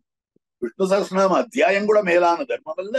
அந்த விஷ்ணு சஹஸ்ரநாம அத்தியாயத்துக்கு விஷயமாய் இருக்கக்கூடிய கருப்பொருளாய் இருக்கக்கூடியவனான பக்கத்துல நின்று கொண்டிருக்கக்கூடிய ஏஷா இவன் தான், இந்த கண்ணன் தான் எல்லா தர்மத்திலும் மேலான தர்மம் என்ன தம்முடைய ருச்சி பரிகிரீதமான அந்த அர்த்தத்தை உபதேசித்தார். மற்றொரு விஷயத்தையும் காட்டுகிறார் பெரியவாச்சான் பிள்ளை இந்த இடத்துல. அற்புதமான விஷயம். திரிபுரா தேவியார் ஒரு ராஜபத்னி. அவள் எம்பெருமானாருடைய சிஷ்யாய் அமைந்திருந்தார். அப்படிப்பட்டவர்களை 2-3 பேர் வந்து கேட்டு, திரிபுரா தேவியாரே, சாஸ்திரம் பகவானை பரம்பொருள்னு காட்டுகிறது, சாஸ்திரம் நாராயண பரம்பிரம்ம தத்துவம் நாராயண பரான்னு காட்டுகிறது. அந்த பிரமாண பிராபல்யத்தாலே தானே நீங்கள் பகவானை நாராயணனை பற்றுகிறீர்கள் அப்படின்னு கேட்டும்படியானவள். ஆக பிரமாண அதாவது பிரமாண பிராபல்யத்தாலேயோ, பிரமாணம் பிரபலமான பிரமாணம் இருக்கு, பலிஷ்டமான பிரமாணம் இருக்கு, வேதமான பிரமாணம் இருக்கு. அந்த வேத பிராமாண்யத்தாலே பகவானை பரம்பொருள் என்று நீங்கள் பத்துகிறீர்களா, பகவானை ஆசிரியனியன் என்று நீங்கள் பத்துகிறீர்களா அப்படின்னு கேட்டார்கள். இல்ல இல்ல, எம்பெருமானை ஆசிரியனியன்றதுக்கு அதுக்காக நாங்கள் பற்றல்ல, எங்கள் ஆச்சாரியராய் அமைந்திருக்கக்கூடிய எம்பெருமானார் இந்த பொருள்தான் ஆசிரியனிய பொருள்னு யார கை காட்டுகிறாரோ அவ கால உண்டு. காடிச்சால் மூலையில் தெய்வத்தை ஈசான்ய திக்குக்கு அதிபதியாக இருக்கக்கூடிய பரமசிவனார பரம்பொருள்னு சொன்னாலும் நாங்க கால வேதம் சொன்னதுன்றதுக்காக இல்ல, எங்க ஆச்சாரியர் சொன்னார் என்பதற்காக. ஆனா அவரையும் காட்ட போற காட்ட. அப்படி இருக்கிற பொழுது ஆச்சாரிய ருச்சி பரிகிரகிதமான அர்த்தம் தான் சிஷ்யர்களுக்கு தஞ்சம் என்று காட்டியிருக்கக்கூடிய விஷயம் மற்றொரு விஷயம் விண்ணப்பம் பண்ணுகிறது. எம்பெருமானார் நவநிதிகள் நவரத்னங்கள் என்னும்படியான 9 கிரந்தங்கள் அனுகிரகித்தார். அதுல 5 கிரந்தங்கள் அமைந்திருக்கின்றன வேதாந்த விவரணமான கிரந்தம். வேதாந்த சாரம், வேதாந்த தீபம், வேதாந்த சங்கிரகம், ஸ்ரீபாஷ்யம், கீதா பாஷ்யம், இந்த 5 கிரந்தங்கள் வேதாந்தார்த்த விசதீகரணமான. இதுல எதை உபாயமாக காட்டி கொடுத்திருக்கிறார் என்னால் தாம் பக்தியை உபாயமாக காட்டுகிறார். வேதவியாச சூத்திரங்களுக்கோ கண்ணனுடைய பகவத்கீதைக்கோ விவரணம் காட்டுகிற போது அவர்கள் என்ன வழியிலே என்ன தெரிவித்திருக்கிறார்களோ அதே கிரமத்துல தெரிவித்து தாம் பக்தி பக்தின்னு காட்டுகிறார். ஆனால் தாம் எதை அனுஷ்டித்தார் என்னால் அந்த வேதாந்தத்தினுடைய சாரமாய் இருக்கக்கூடிய ஞாச வித்யா என்று சொல்லும்படியா அமைந்திருக்கக்கூடிய சில இடங்களிலே கோடிட்டு காட்டப்பட்டதாய் வேதாந்தங்களிலே இருக்கக்கூடிய சரணாகதியை சரணாகதி கத்தியத்தின் மூலம் தாம் அனுஷ்டித்து காட்டினார். அப்ப உத்தமோபாயம் எதுன்னா பகவான் திருவரங்க தெம்பெருமான் தான் உபாயம் என்னும்படியான அந்த சரணாகதி தர்மத்தை தான் காட்டி கொடுத்திருக்கிறார். அப்போ ஸ்ரீ வைஷ்ணவர்களா இருக்கக்கூடிய ராமானுஜன் அடியார்கள் எல்லாம் எதை பத்துகிறார்கள் என்னால் இந்த கர்ம ஞானத்தாலே வரக்கூடியதாய் அமைந்திருக்கக்கூடிய பக்தி யோகத்தை தாங்கள் பத்துவது கிடையாது, அதனை உபாயமாக கொள்ளுவது கிடையாது. ஆனால் பகவானையே உபாயமாக கொள்ளுகிறார்கள், சரணாகதி நிட்டர்களாக இருக்கிறார். இதுக்கு என்ன காரணம்னா எங்கள் ஆச்சாரியர் ராமானுஜருக்கு ருச்சி பரிகிரகீதமான இதுவே அர்த்தம். அதே போல ஆழ்வாருடைய ருச்சி பரிகிரகீதமாய் அமைந்திருக்கக்கூடிய அற்புதமாய் அமைந்திருக்கக்கூடிய அந்த ஆச்சாரிய நிட்டை என்னுவதைத்தான் பாகவத சேஷத்துவம் என்னும் விஷயத்தைத்தான் மதுரகவி ஆழ்வார் தாம் அனுஷ்டித்து காட்டியிருக்கு. சரி, இவர் அனுஷ்டித்தார்னா இதுக்கு முன்புள்ள யாராவது இதுல ஈடுபாட்டு இருக்கிறார்களா, இப்படி இருந்திருக்கிறார்களா? எம்பெருமான் தான் எதற்காக அவதாரம் பண்ணினான்? தர்ம சம்ஸ்தாபனார்த்தாய், தர்மத்தை நிலநிறுத்துவதற்காக எம்பெருமான் தான் அவதாரம் பண்ணி. அப்படிப்பட்டவர்களிலே ஸ்ரீராமாயணத்திலே எம்பெருமான் ஸ்ரீராமாயணம் என்கிற கிரந்தமே எதுக்காக அவதரித்தது என்ன கேட்டால் அந்த கிரந்தத்தினுடைய அவதார கிரமம் வேதோபிரம்மணார்த்தாய தாவகிராகயத பிரபு. வால்மீகி பகவான் அந்த அர்த்தங்கள் அத்தனையும் ஸ்ரீராமாயணம் முழுவதையும் தான் எழுதிவிட்டு அதனை 2 குழந்தைகளுக்கு சொல்லிக் கொடுத்தார். பகவானுடைய குழந்தைகள், பிராட்டியனுடைய குழந்தை குசல் அவர்கள். அவர் 2 பேருக்கும் எதற்காக சொல்லிக் கொடுத்தார்னா வேதோபிரம்மணார்த்தாய வேதத்தினுடைய கருத்தை விவரிப்பதற்காக எழுதப்பட்டது அதுன்னு சொல்லப்படுகிறது. அப்போ அந்த வேதத்தினுடைய உபபிரம்மணத்துக்காகவே அது பிறந்தது அந்த ஸ்ரீராமாயணம். அப்போ வேதார்த்தம் என்னன்னா 4 விஷயங்கள் காட்டப்படுகிறது. ஸ்ரீராமாயண புருஷர்கள் சக்கரவர்த்தி திருமகனார், இளைய பெருமாள், பரதாழ்வான், சத்ருக்னாழ்வான். அதுல சக்கரவர்த்தி திருமகனார் எப்படிப்பட்டவர்னா லோக மரியாதையை தானும் அனுஷ்டித்து மற்றையோரையும் அனுஷ்டிக்கத்தக்கவராக அனுஷ்டிக்கும்படியாக செய்பவராக இருக்கிறார். கர்த்தா காரைதாச்ச சஹா, அவன் கர்த்தாவா இருக்கிறான், அவன் செய்விப்பவனாகவும் இருக்கிறான், தானும் செய்கிறான் மற்றையோரையும் செய்விக்கிறான் என்று சொல்லும்படியான அப்படிப்பட்ட விஷயம். அப்ப அதுல முதல்ல சாமானிய தர்மானுஷ்டான். ஒருவன் சொல்லிற்றை மற்றொருவன் செய்வதில்லை. பெரியவன் சொன்னான், சிறியவன் கேட்டான். இவன் சொன்னான், அவன் கேட்டான். அப்படின்றதே இல்லாமல் போய்விட்டது. அப்ப அதை உலகத்துக்கு காட்டணும். எப்படி காட்டுறது? நாமே அவதரித்து நாமே அனுஷ்டித்து காட்டுவோம் என்று பெருமான் தான் காட்டி கொடுக்கிறார். அதுதான் சொல்லும்படியான விஷயம். பிதுர்வச்சன நிர்தேசா, தகப்பனாருடைய அந்த திருவாக்கு அது சொல்லப்பட்டிருக்கிறபடியாலே எம்பெருமான் காட்டுக்கு எழுந்தருளினான் இத்தியாதியான இந்த அனுஷ்டானமாக அமைந்திருக்கு. அடுத்தபடியாக பார்க்க வேண்டும் என்றால் நிருபாதிக சேஷி. மத்த லோகத்துல நமக்கு இவர் தலைவர், இவர் பெரியவர், எல்லாரையும் சொல்லிடுறோம். இவரை வணங்குறேன், அவரை வணங்குறேன். இவாளெல்லாம் ஒரு உபாதியை பத்தி வருபவர்கள். ஆக நம்ம விட பெரியவர்கள், அந்த உபாதி அமைந்திருக்கு. நமக்கு தகப்பனாரா இருக்கிறார், உபாதி அமைந்திருக்கு. தாயா இருக்கிறார், அந்த உபாதி அமைந்திருக்கு. ஆக இப்படி காரணம் பத்தி வரும்படியான சேஷத்துவம் தான் மத்தையோர் விஷயத்தில். அந்த காரணம் அழிந்து விட்டதே ஆனால் இந்த சேஷத்துவம் போய்விடும். ஆனால் பகவானோடு நமக்கு இருக்கிற சம்பந்தம் அழியாததானபடியாலே அவன் என்றென்றும் சேஷியா இருக்கிறான். நம்ம சேஷபூதர்களாக இருக்கு. அப்ப நிருபாதிக சேஷியாக அமைந்திருக்கக்கூடிய அந்த பகவானை குறித்து சேஷபூதனாய் இருக்கக்கூடிய நாம கைங்கரியம் பண்ண வேண்டும். அப்படி கைங்கரியம் பண்ணிதான் நம்முடைய ஆத்மாவனுடைய சத்தம் பெறும், ஆத்மாவனுடைய இருப்பு இருக்கும் அப்படின்னு காட்டப்பட்டிருக்கிறது. ஆகவே அது விசேஷ தர்மம். ஆக பெருமாள் அனுஷ்டித்தது சாமானிய தர்மமாக அமைந்திருக்கக்கூடியது. இது விசேஷ தர்மம். அந்த விசேஷ தர்மத்தை அனுஷ்டிப்பதற்காகத்தான் இளைய பெருமாள் அதனை காட்டுகிறார். புருஷ்வ மா மனுச்சரம் வைதர்மியம் நே வித்யதே. எம்பெருமானே தேவரீர் ஆட்கொள்ள தோன்றியவர், அடியேன் ஆட்செய்ய தோன்றியவர். ஆகவே ஆட்கொள்ள தோன்றியவராய் அமைந்திருக்கக்கூடிய தேவரீர் அடியனை தேவரீர் பின்வரும்படியாக செய்ய வேண்டும். பின்னால என்ன பண்ண போறீர்னா அங்கதான் அவனுக்கு பண்ணும்படியான கைங்கரியத்தை காட்டு. அப்ப சேஷபூதனாய் இருக்கக்கூடியவன் சேஷிக்கு கைங்கரியம் பண்ணினால் ஒழிய அவனுடைய சேஷத்துவம் நான் கிஞ்சித் குர்வத சேஷத்துவம்னு சொல்லப்பட்டிருக்கு. கிஞ்சித்காரம் இல்லாத போது சேஷத்துவம் இல்லை, கைங்கரியம் இல்லாத போது சேஷத்துவம் இல்லைன்னு சொல்லப்பட்டிருக்கக்கூடிய ஸ்வரூபம் இல்லைன்னு சொல்லப்பட்டிருக்கு. அதனாலுதான் பவாம்ஸ்து சக வைதேகியா கிரிசானுஷ்டம்ஸ்யதே அகம் சர்வம் கரிஷ்யாமி ஜாக்கிரத ஸ்வப்னச்சதே. தேவரீரும் பிராட்டியாரும் மலைத்தாழ்வர்களிலே உலாவி அருளுகிற போது எல்லா கைங்கரியங்களையும் நான் செய்ய பெறுவேன் ஆக வேண்டும் அப்படின்னு தெரிவித்திருக்கிறார். அங்கதான் காட்டுறார். அந்த கைங்கரியத்தை எப்படி பண்ணுகிறார்னால் நிர்பந்தித்து கைங்கரியம் பண்ணுகிறார். ராஜ்யம் ச தவரக்ஷேயம் பெருமாடுன்னு சொல்ற. காட்டுக்கு போகணும்னு சொன்னதும் ராஜ்யம் ச தவரக்ஷேயம், ராமா உன்னை நான் காப்பாத்துவேன், இந்த ராஜ்யத்தை காப்பாத்து. என்ன நீ காப்பாத்துற? ராஜ்யத்தை காப்பாத்துறன்னா நீ சேஷி, நான் சேஷபூதனா அப்படின்னா இல்ல இல்ல இல்ல, நான் சேஷபூதம் தான், ஆனாலும் காப்பாத்து. எப்படி காப்பாத்துவாய்?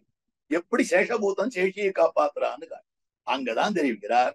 அகம் வேலேவ சாகரம் அப்படின்னு சொல்லும்படியான விஷயமாக அமைந்திருக்கு. சமுத்திரத்துக்குத்தான் சேஷித்வம், கரைக்கு சேஷத்துவம் தான். ஆனாலும் கூட கரையை கடக்க ஒண்ணாது சமுத்திரம். சமுத்திரம் எப்படி கரையை கடப்பதில்லையோ அது போல தேவரீர் அடியன கடக்க முடியாது அப்படின்னு தெரிவிக்கக்கூடிய விஷயம். அகம் வேலேவ சாகரம். அதுக்கு மேல தெரிவிக்கிறார், பிரதிஜானாமி தேவீரா மாபூவம் வீரலோகபா. இத மேலெடுத்து வியாக்கியானம் பண்றார். அற்புதமான வியாக்கியானமாக அமைந்திருக்கு.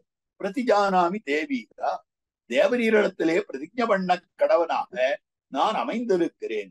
கடலுக்கு கரை சேஷமாய் இருந்தாலும் கூட அந்த கரையை கடல் அதிக்கிரமிக்க முடியாது. அப்படியே நீர் பெரியீர் அப்படின்னு சொன்னாலும் உம்மால் என்ன விஞ்ச முடியாது. நான் ரட்சிக்கிறேன்னு பிரதிஜ்ஞ பண்றேனே, நான் ஒண்ணும் இல்லாதவங்கிட்ட ஒண்ணும் தெரியாதவங்கிட்ட அடியோட கோழையா இருக்கிறவனிடத்துல நான் பிரதிஜ்ஞ பண்ணல. தே வீரா, மகாவீரனாய் இருக்கிற தேவரீர் முன்பு நான் பிரதிஜ்ஞ பண்ணினேன், சபதம் இடுகிறேன். அதை தலை கட்டி தரவல்ல ஆண்மை. ஆக நான் இந்த பிரதிஜையை பண்ணினேனே ஆனால் ஐயோ நம்ம சேர்ந்தவன், நம்ம முன்னால இத பிரதிஜையை பண்ணி இருக்கிறான். அப்படி இருக்கிற பொழுது அவன் கொஞ்சம் ஏற்றத்தாழ்வு ஏற்பட்டாலும் அந்த இடத்துல நாம் போய் அதை முடித்து கொடுக்க வேண்டும் என்னும்படியான அந்த ஆண் பிள்ளைத்தனம் தேவரீரிடத்தில் இருக்கிறது. அப்படி நான் தேவரீர் ரட்சிக்காவிட்டால் மாபூவம் உம்ம முன்னாலேயே நிற்க மாட்டேன், உம்ம முன்னாலேயே நான் இருக்க மாட்டேன். சரி எங்க போவ அப்படின்னா, உம்ம பிரிந்து தசரதன் எந்த லோகம் போக போறாரோ அந்த லோகத்துக்கு போயிடுவேன். உமக்கு முடிசூட்டி உமக்கு பட்டாபிஷேகம் பண்ணி அனுபவிக்க வேண்டும் என்று ஆசைப்பட்டவனாய் அமைந்திருக்கக்கூடிய அந்த சக்கரவர்த்தி அந்த ஆசையோட போயிடுத்தோ, அவர் அனுபவிக்க முடியல. அவர் எந்த லோகம் காரோ, அதாவது எந்த லோகம் புகப்போகிறாரோ அந்த லோகத்துக்கு நான் போய் சேரும் அப்படின்னு சொல்லும்படியான வழி. ஆகவே நிர்பந்தித்து அடிமை. ஆனால் பரதாழ்வான் என்ன பண்ணினார்னு பாருங்க.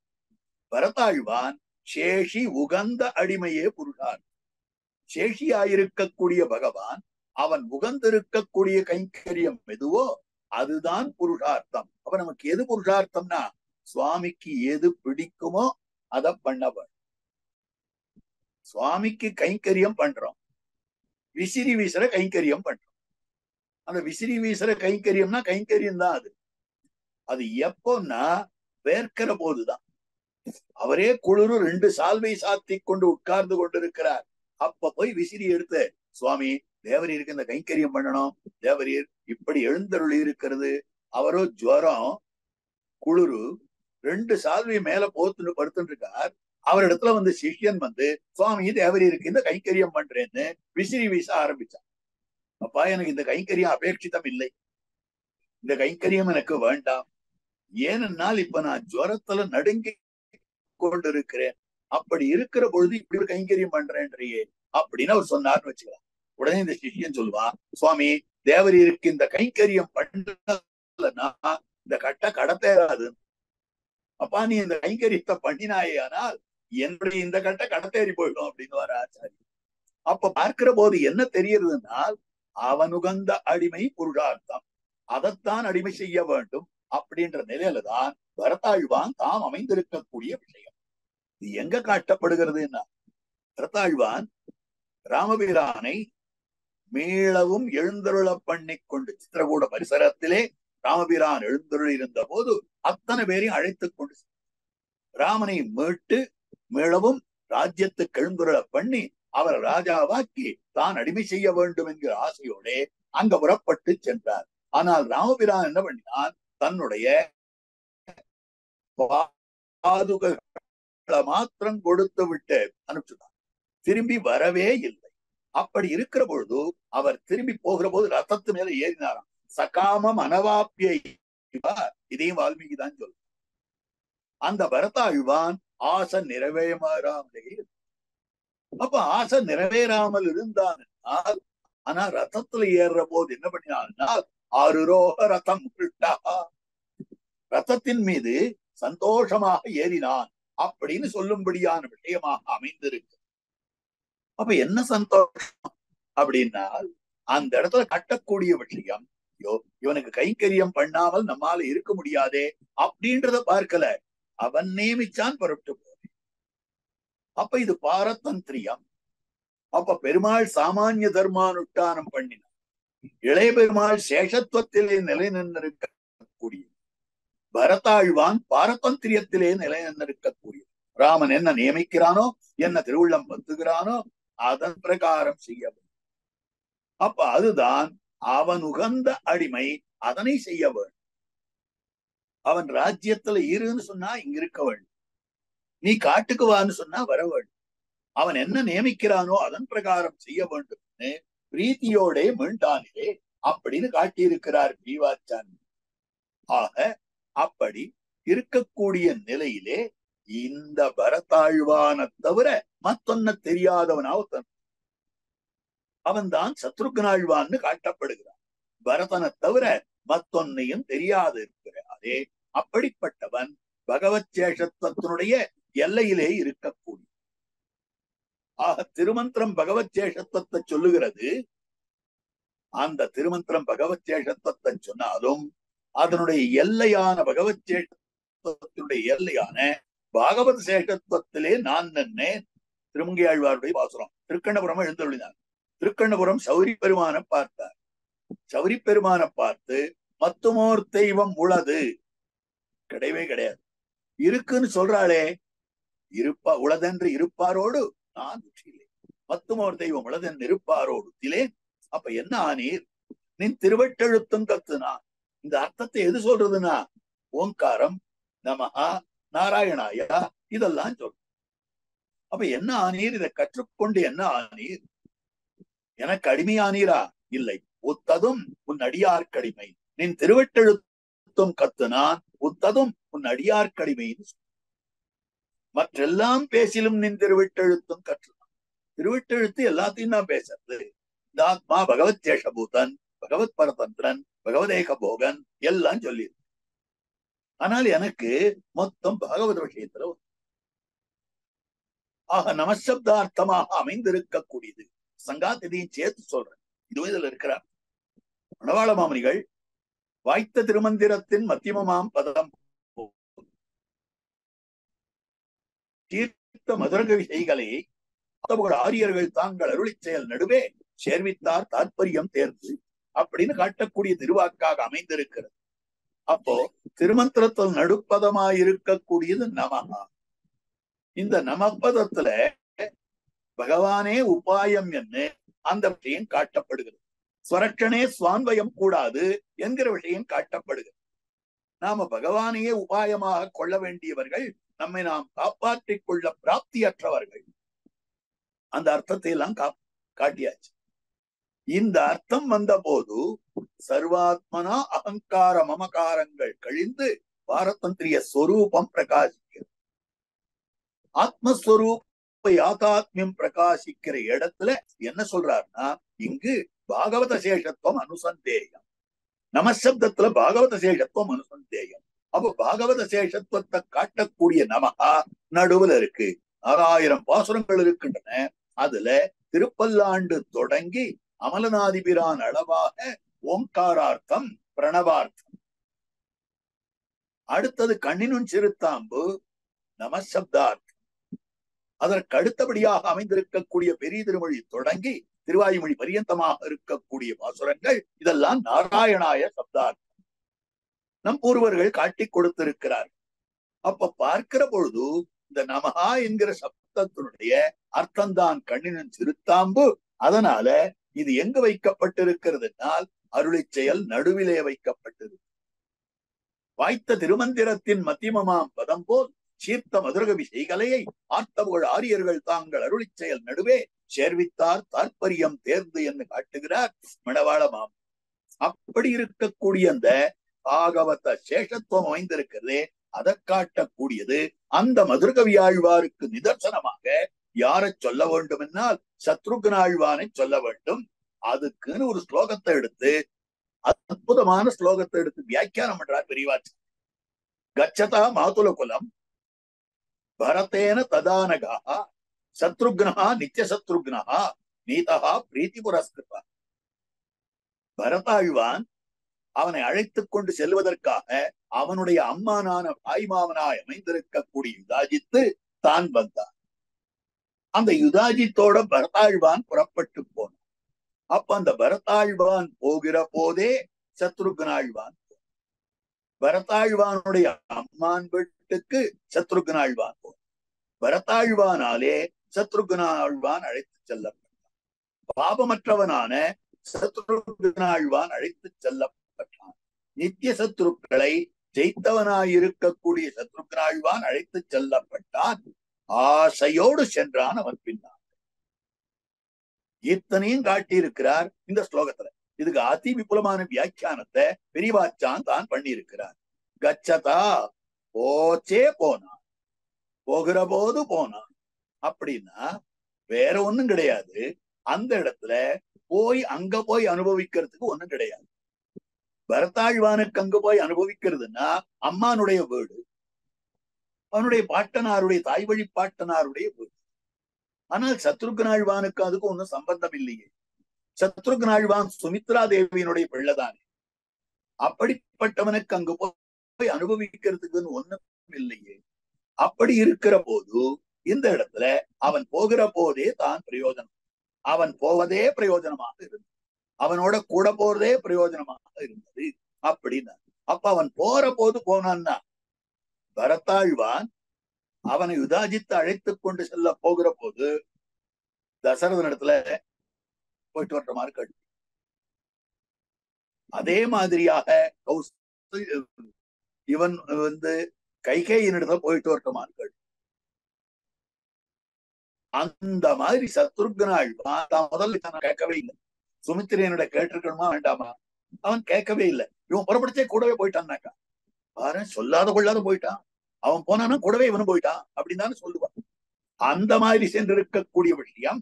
ஆக அதே போல போயிட்டு அமைனார்கள் சொல்ல வேண்டாமா, ஜேஷ்ட பிராதா பிதுருசமா, அவரிடத்தையும் சொல்லலையே, நேர அப்படி புறப்பட்டு போனான். ஏன்னா இவன் பரதனை விட்டு என்னால் இருக்க முடியாது, அதனால புறப்பட்டு போனான். அதுக்கு மேல மாதுல குலம் அம்மா நாத்துக்கு போனான். யாருடைய அம்மா? யுதாஜித்தது கூப்பிட்டது பரதனை. அப்ப அவனுக்கு போறது பிரயோஜனம். ஆனால் இவன் பரதன் உத்தேசியமாக, பரதனுக்கு யுதாஜித் அவாமாமா வேணும், எனக்கு எங்க அண்ணா வேணுமே, அதனால அவர் பின்னால் நான் போனேன் அப்படின்னு இவன் புறப்பட்டு போனான். ஆக அவனுக்கு என்ன பெயர்னா பரதன்னு பேர். பரதன்னு ஏன் அப்படின்னு சொன்னால், இந்த இடத்துல மேலும் கூட பல விஷயங்களை காட்டி இருக்கக்கூடிய விஷயம் என்னன்னா, பரதன் இவனுக்கு பேர் வந்ததுக்கு காரணம்னா, ராமாயண புருஷர்கள் 4 பேர் இருக்கிறார்களே, 4வருக்கும் பெயர் அற்புதமாக வசிஷ்டராலே சாத்தப்பட்டது. ரமயதீதி ராமஹா ராமயிதி அபிராமேன், எல்லாரையும் மகிழச் செய்யும்படியான மனத்துக்கினியவனானபடியாலே ராமன். ராமன்னா மகிழச் செய்பவன். ஆகவே ரஞ்சயதி ராஜான் ராமன் எல்லாரையும் மகிழச் செய்பவனாக அமைந்திருக்கிறான். அதனால ராமபிரான்னு சொல்லப்பட்டிருக்க அந்த பெயர் வச்சார். லக்ஷ்மம்னா அடையாளம் அர்த்தம். ஆத்மாவுக்கு எது அடையாளம்? ஆத்மாவுக்கு அடையாளமாக இருக்கிறது சேஷத்துவமே ஆத்மாவுக்கு ஸ்வரூபம். அந்த சேஷத்துவத்துக்கு அனுகுணமாக கைங்கரியமே பண்ணி கொண்டிருந்தபடியாலே அவன் அடையாளத்தை உடையவன் லக்ஷ்மணன். அதுக்கு மேல பரதாழ்வானுக்கு ஏன் அந்த பெயர் வந்திருக்கிறால், அற்புதமாக தெரிவித்திருக்கிற வார்த்தை, 14 வருஷ காலம் ராஜ்யத்தை தாங்கி கொண்டிருந்தானே பரதன் பேர். பரத இது ராஜ்யசிய பரணாத்து காட்டப்படும். இவன் தானே தாங்கிட்டு இருந்தான். பெருமாள் 10,000 வருஷம் தாங்கினாரே, தசரதன் 60,000 வருஷம் தாங்கினானே, மற்ற ராஜாக்கள்லாம் 30,000 40,000 50,000 இப்படியெல்லாம் தாங்கி இருக்காளே. இவன் ஒரு 14 வருஷம் ராஜ்யத்தை தாங்கிட்டு பரதன் பேரை வாங்கிட்டு போயிட்டான். அது எப்படி சொல்லலாம் அப்படின்னா, அங்கதான் காட்டக்கூடிய இலக்கணமான அர்த்தமாக காட்டப்படுகிறது. சக்கரவர்த்தியும் துஞ்சி, ராஜ்யத்தை தாங்க வேண்டியவனான சக்கரவர்த்தி பிராணம், பெருமாளும் ராஜ்யத்தை புகட்டு போன சக்கரவர்த்திக்கு பின்பு ராஜ்யத்தை தாங்க வேண்டிய பெருமாள் அவர் வேண்டான்ட்டு விட்டுட்டு போயிட்டார். சரி, அவருக்கு அடுத்தபடியாக அவரோட கூட இருக்கக்கூடிய இளைய பெருமாள் அவரும் ராமனை தொடர்ந்து அடிமை செய்ய வேண்டும். அப்போ சத்ருக்கனாழ்வான் எப்படி இருந்தான்னா, எனக்கு பரதனை தவிர ஒண்ணும் தெரியாது. அப்போ வசிஷ்ட பகவான் அந்த 14 வருஷம் இந்த ராஜ்ய பாரத்தை சுமக்கக்கூடியவன் இவன். ஆக இத்தனை பேரும் விட்டாலும் ராஜ்யத்தை சுமக்கக்கூடிய சாமர்த்தியம் அவனுக்கு இருக்கிறது. ஆகவே பரதைத்தி ராஜ்யஸ்ய பரணா அப்படின்னு சதானிகன் தெரிவிக்கிறார். அப்ப ராஜ்யத்தை தாங்கினவன். அப்ப மத்தவாள்லாம் தாங்கலையோ, இவன் தான் தாங்கினானோ அப்படின்னு கேட்டான். மத்தவாள்லாம் ராஜ்யத்தை போகமாக நினைத்தார்கள், இவன் தான் பாரமாக நினைத்தான். 14 வருஷம் எப்ப வரப்போறது, எப்ப இறக்கி வைக்க போறேன்னு தானே சொல்லிட்டு, சேஷியே புரஸ்தா சாலாயாம் யாவன் மேன பிரசீதன், என் தலையில இருக்கிற பாரத்தை எப்ப இறக்க போற ராமா, அப்பதான் நான் எழுந்திருப்பேன். திருவரங்கத்தெம்பெருமான் சயனித்துக் கொண்டிருக்கிறான். ஜனங்களே, உங்க தலையில இருக்கக்கூடிய பாரத்தை என் தலையில எப்ப ஏத்த போறோம்னு கேட்டுட்டு இருக்காரு. உங்களை ரட்சிக்கும்படியான பொறுப்பை நீங்களே ஏறிட்டு கொண்டிருக்கிறீர்களே, அந்த பொறுப்பை என் தலையில எப்ப ஏத்த போறோம்னு கேட்டு. ஆனால் இந்த இடத்துல பரதாழ்வான், ராமா என் தலையில இருக்கிற பாரத்தை எப்ப இறக்க போறேன்னு கேட்க. அப்படி இருக்கக்கூடிய நிலையாக காட்டப்படுகிறது.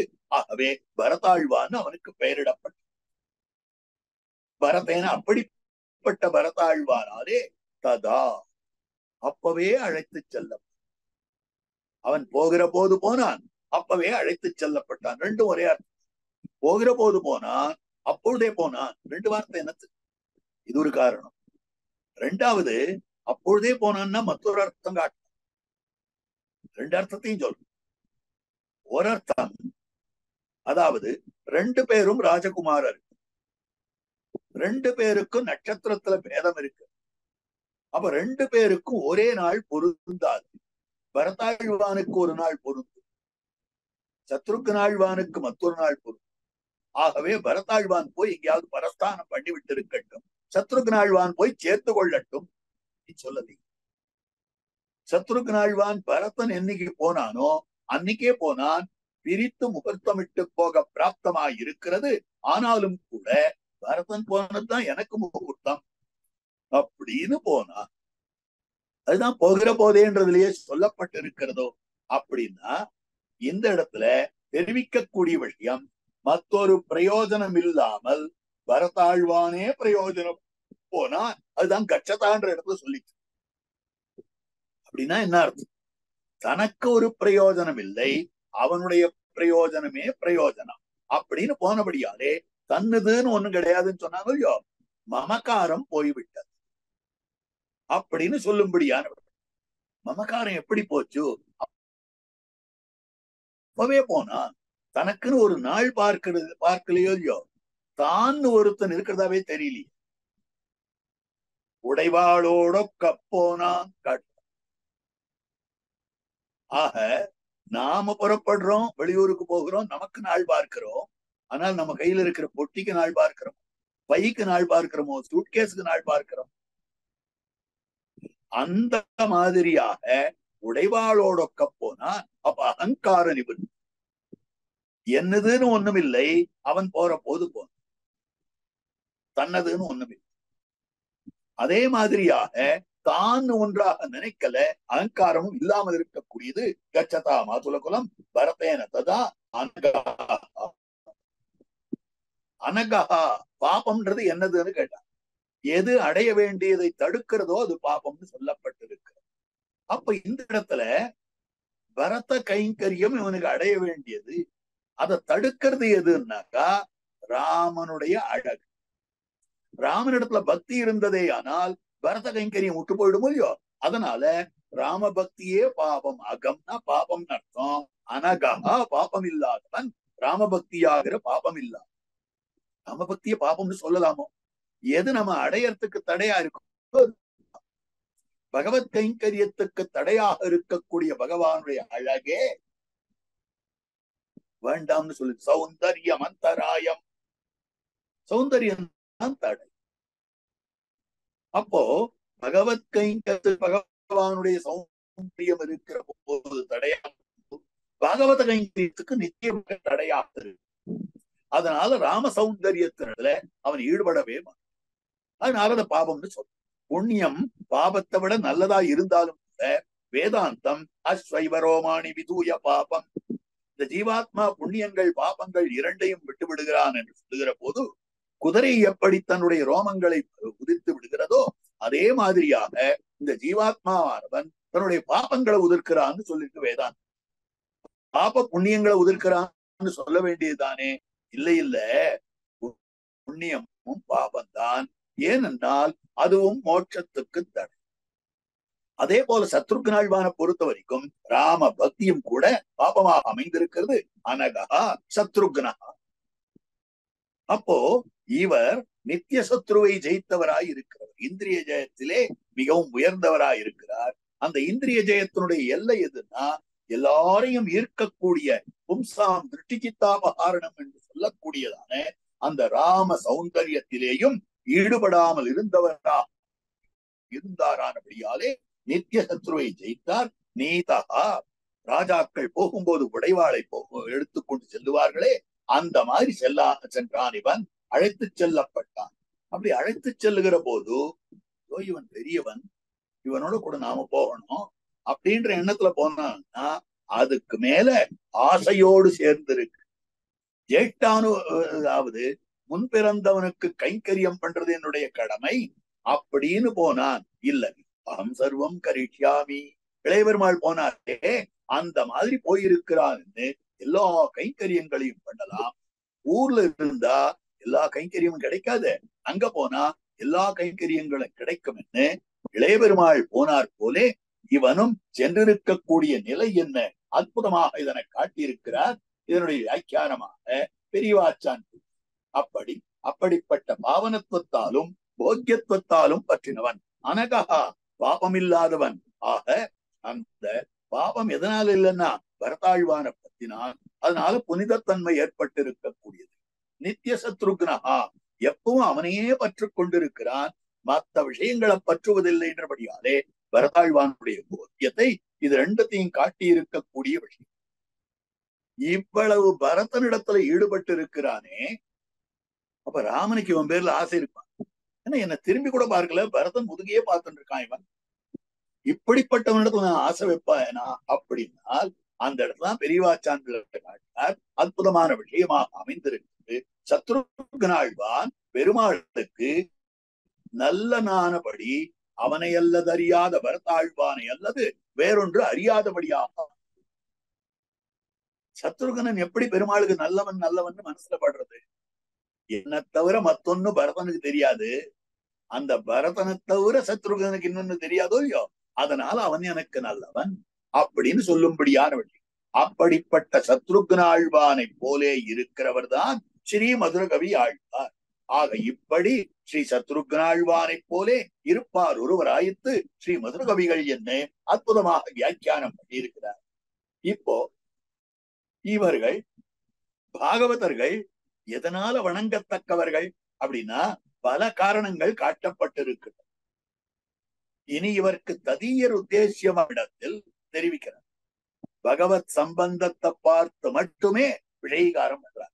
இவன் ரொம்ப நல்லவனா இருக்கிறான், இவன் நமக்கு எல்லாத்தையும் கொண்டு வந்து கொடுக்கிறான், உபகாரங்கள் பண்றான், ஊருக்கு எல்லா உபகாரம் பண்றான், பொய் சொல்றது இல்ல அப்படின்னு இப்படிப்பட்ட நம்முடைய வேல்யூஸ் நிறைய இருக்கு, குணங்கள் நிறைய இருக்கு.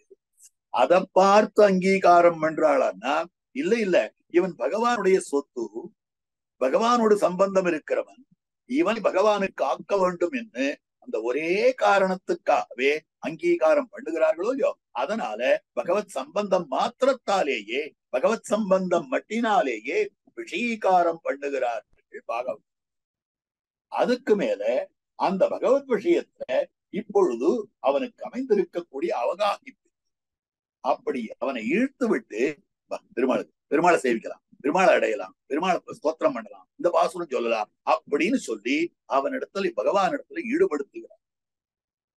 அவனுக்கு கொஞ்சம் கொஞ்சமாக பகவானுடைய திருக்கல்யாண குணங்களை சொல்லணும், அதையே நினைக்கணும்னு தோணினதும் உடனே அவனுக்கு கல்யாண குணங்களை எல்லாம் சொல்லி அவனோடு பேச்சு கொடுத்து அவனுக்கு போதையந்த பரஸ்பரம் பண்ணுகிறார்கள்.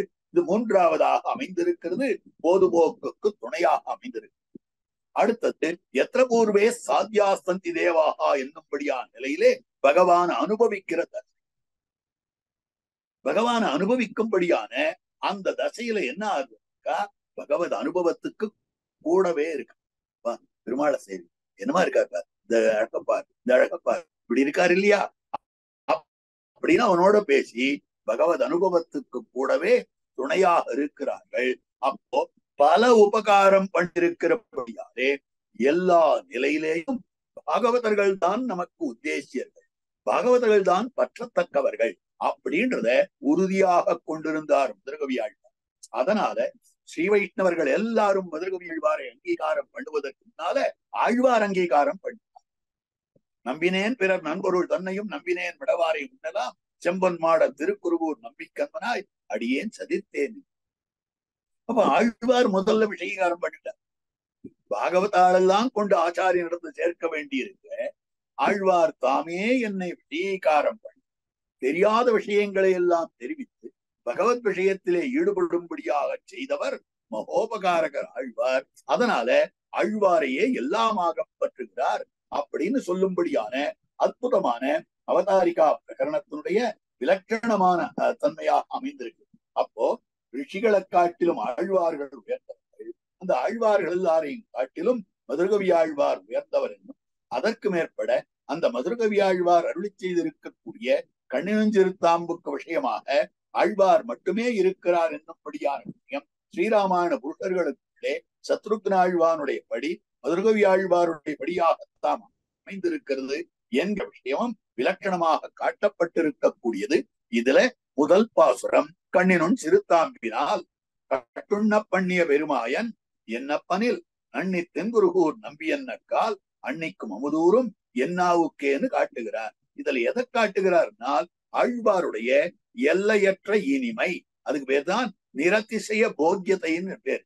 ஆக நிரதிசய எல்லையற்றதா இருக்கக்கூடிய இனிமை அப்படின்னு சொல்லும்படியான விஷயம். ஆக நாம் அடைய வேண்டியது ஐஸ்வர்யம் இல்லை, கைவல்யம் இல்லை, பகவத் பிராப்தி இல்லை, பாகவதோத்தமராய் அமைந்திருக்கக்கூடிய ஆச்சாரியோத்தமராய் அமைந்திருக்கக்கூடிய ஆழ்வார் அவர்தான் பிராப்திய காட்சி. அப்போ அப்படி ஆழ்வார பத்தக்கூடிய இவர் பிராப்தியம் அடைய வேண்டியவன் பகவான், அதனுடைய எல்லையா இருக்கக்கூடியவர் ஆழ்வார்.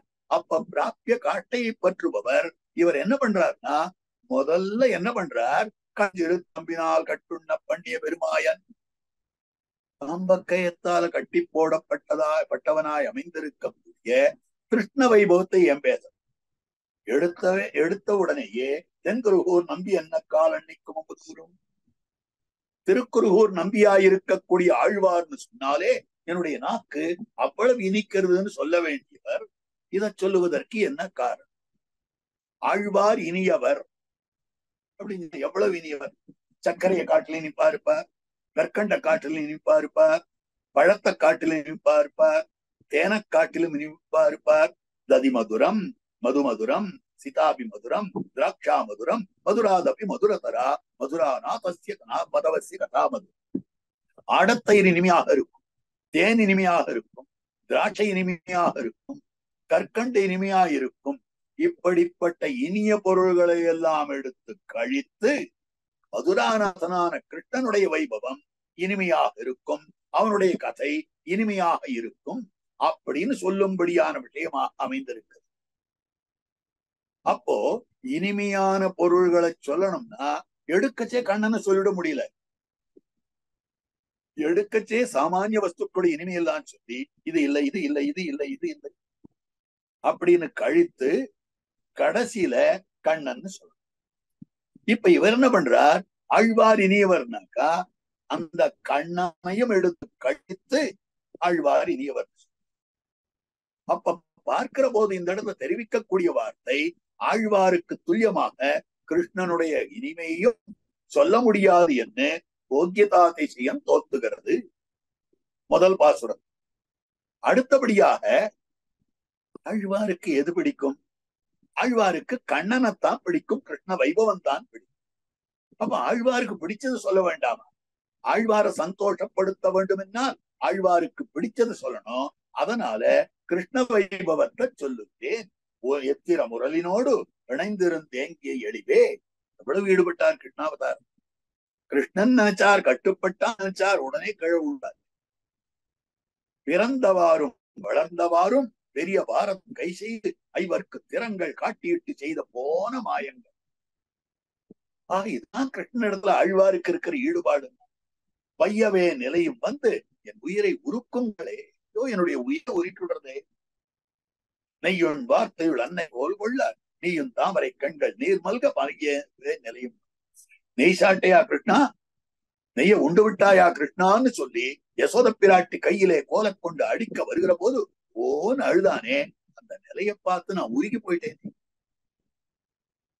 அப்ப ஆழ்வார் ஆழங்கால் பட்ட விஷயமானபடியாலே ஆழ்வாரை கொஞ்சம் சந்தோஷப்படுத்தலாமே அப்படின்னு சொல்லி ஆழ்வார் உகந்த கிருஷ்ணனை பேசி ஆழ்வாரை மகிழ்விக்கிறார். அப்ப கிருஷ்ணனிடத்துல இவருக்கு ஈடுபாடுன்றது இல்ல, ஆழ்வாருடைய சந்தோஷத்திற்காக. அப்போ ஆழ்வாருடைய போக்கியதா செய்யும் தெரியணும்னா கிருஷ்ண போக்கியத்தை சொல்லித்தான் அதபடி இனியதுன்னு சொல்ல அப்படின்றார். கண்ணினுன் சிறுத்தாம்பினால் கட்டுண்ண பண்ணிய பெருமாயன் என்னப்பனில் அவனை விட. அப்ப கண்ணினுன் சிறுத்தாம்பினால் இப்போ ஆழ்வாரிடத்துல எவ்வளவு ஆசை இருந்தால் ஆழ்வார் உகந்த கிருஷ்ணன், அந்த கிருஷ்ணனை கட்டின கயிறு, அந்த கயிற்றை பத்தி வர்ணிக்கிற தாம்பு, சிறுதாம்பு, நுண்சிறுத்தாம்பு, கண்ணினுன் சிறுத்தாம்பு. தாம்பக்கயிறு, இந்த தாம்பக்கயிறு துண்டு துண்டு துண்டு கண்ணன் வைத்து விட்டார். அதனால அது ஒண்ணு கயிற்ற முடி போட்டு வைத்து இருக்கிறார். அந்த முடி இறுக்கமாக போட்டபடியாலே இட்டிருக்கிறபடியாலே கிருஷ்ணனுடைய திருமேனியில அப்படி உறுத்துகிறது. அப்ப கண்ணித்தாம்பு, நுண்தாம்பு, சிறுதாம்பு எவ்வளவு கட்டினாலும் எட்டம் போறலையா. ஒரு சுத்தினா இன்னொரு கயிற்றை சேர்த்து போட்டு அது சுத்தினாலும் எட்டம் போறல. சரி, இன்னொரு கயிற்றை எடுத்தா அதை சுத்தினா அப்படியும் எட்டம் போறல. அந்த மாதிரி அமைந்திருக்கக்கூடியது. அப்போ ஆழ்வாருடைய உத்தேசியமா இருக்கக்கூடிய, ஆழ்வாருடைய பிரீத்திக்கு விஷயமா இருக்கக்கூடிய கண்ணனை கட்டினது ஒரு கயிற்றினுடைய உள்மானத்தையும் புறமானத்தையும் அறிந்து பேசுகிறார். அப்போ அது நிறைய முடி இருக்கு, கண்ணனுடைய உடம்புல உறுத்துமே. அப்போ அந்த கட்டப்புக்கால் உடம்பிலே உறுத்தும்படியான அத்தனை முடிச்சுக்கள் இருக்கின்றன. அது மேல உடம்புல அழுத்தும்படியாக ரொம்ப மெல்லிசா இருந்தா நன்னா அழுத்தம். ஆனா தடியான கயிறா இருந்தா அவ்வளவு அழுத்தாது, மெல்லிசா இருந்தா நன்னா அழுத்திடுமே, கீரிடு. அந்த மாதிரி அமைந்திருக்கக்கூடிய, இப்படி இருக்கக்கூடியது அதிலே கட்டுண்ண பண்ணிய பெருமாள். அதுல கட்டுண்ண பண்ணிய பெருமாயன் பார்த்தா இவன் முடி போட முடியல, ஒன்னோட ஒண்ணு சேர்க்கவே முடியல, முகமெல்லாம் வேர்த்து போறது, கண்கள்ல ஜலம் வருது. இப்படி ஒரு சின்ன பிள்ளை இந்த மாதிரி பண்ணு, வெண்ணையை திருடித்து ஓடி போய் அப்படி பிடிச்சுன்னு வந்தா, கையில பிடிச்சு கயிற்ற தேடுறதுக்கு போனாலே ஆனால் இவனை விட்டுடுவோம். அதனால இவனை பிடிச்சுட்டே கயிற்ற தேடினாப்பா. அப்படி கயிற்ற தேடி உரலை பார்த்து பிடிச்சு கட்டினால் என்ன ஆச்சுன்னா, கயிற்றை நீட்ட போகாது, உரலை செதுக்க போகாது. உரலை சின்னதாகவும் ஆக்க முடியல, கயிற்றை பெருசாகவும் ஆக்க முடியல. இவன் அவ்வளவு கஷ்டப்பட்டு கொண்டிருந்தாள். அப்படி பார்க்கிற பொழுது காற்றில் கடியனாய் ஓடு. சரி, இன்னும் பெரிய கயிறா எடுத்துட்டு வரலாம்னு விடலாம்னு பார்த்தால் ஓடி போயிடுவானே, என்ன பண்றதுன்னு தெரியல. தடுமாறுறா யசோத பிராட்டி. எவ்வளவு கஷ்டமா இருக்கு பாரு. அந்த சமயத்துல என்ன பண்ணினான்னா, இதுக்கு மேலே இவ்வளவு சிரமப்பட விடக்கூடாது அப்படின்னு தன்னுடைய திருமேனி நெருக்கி அந்த கயிறு, ஒரு கயிறு 4 சுத்து ஒருபடி பண்ணி. அந்த பகவத் தத்துவம் எப்படிப்பட்டதுன்னா சாஸ்திரம் காட்டுகிறது, சதைக ரூபாயா, எப்பவும் ஒரே ரூபத்தோட ஒரே வடிவத்தோட மாறாத தத்துவமாக இருக்கக்கூடியது இன்றாக தன்னை கட்டும்படியாக ஆக்கி கொடுத்திருக்கிறது கட்டுண்ண பண்ணிய பெருமாள் அப்படின்னு சொல்லும்படியான விஷயம். ஏன் கட்டுப்படணும்?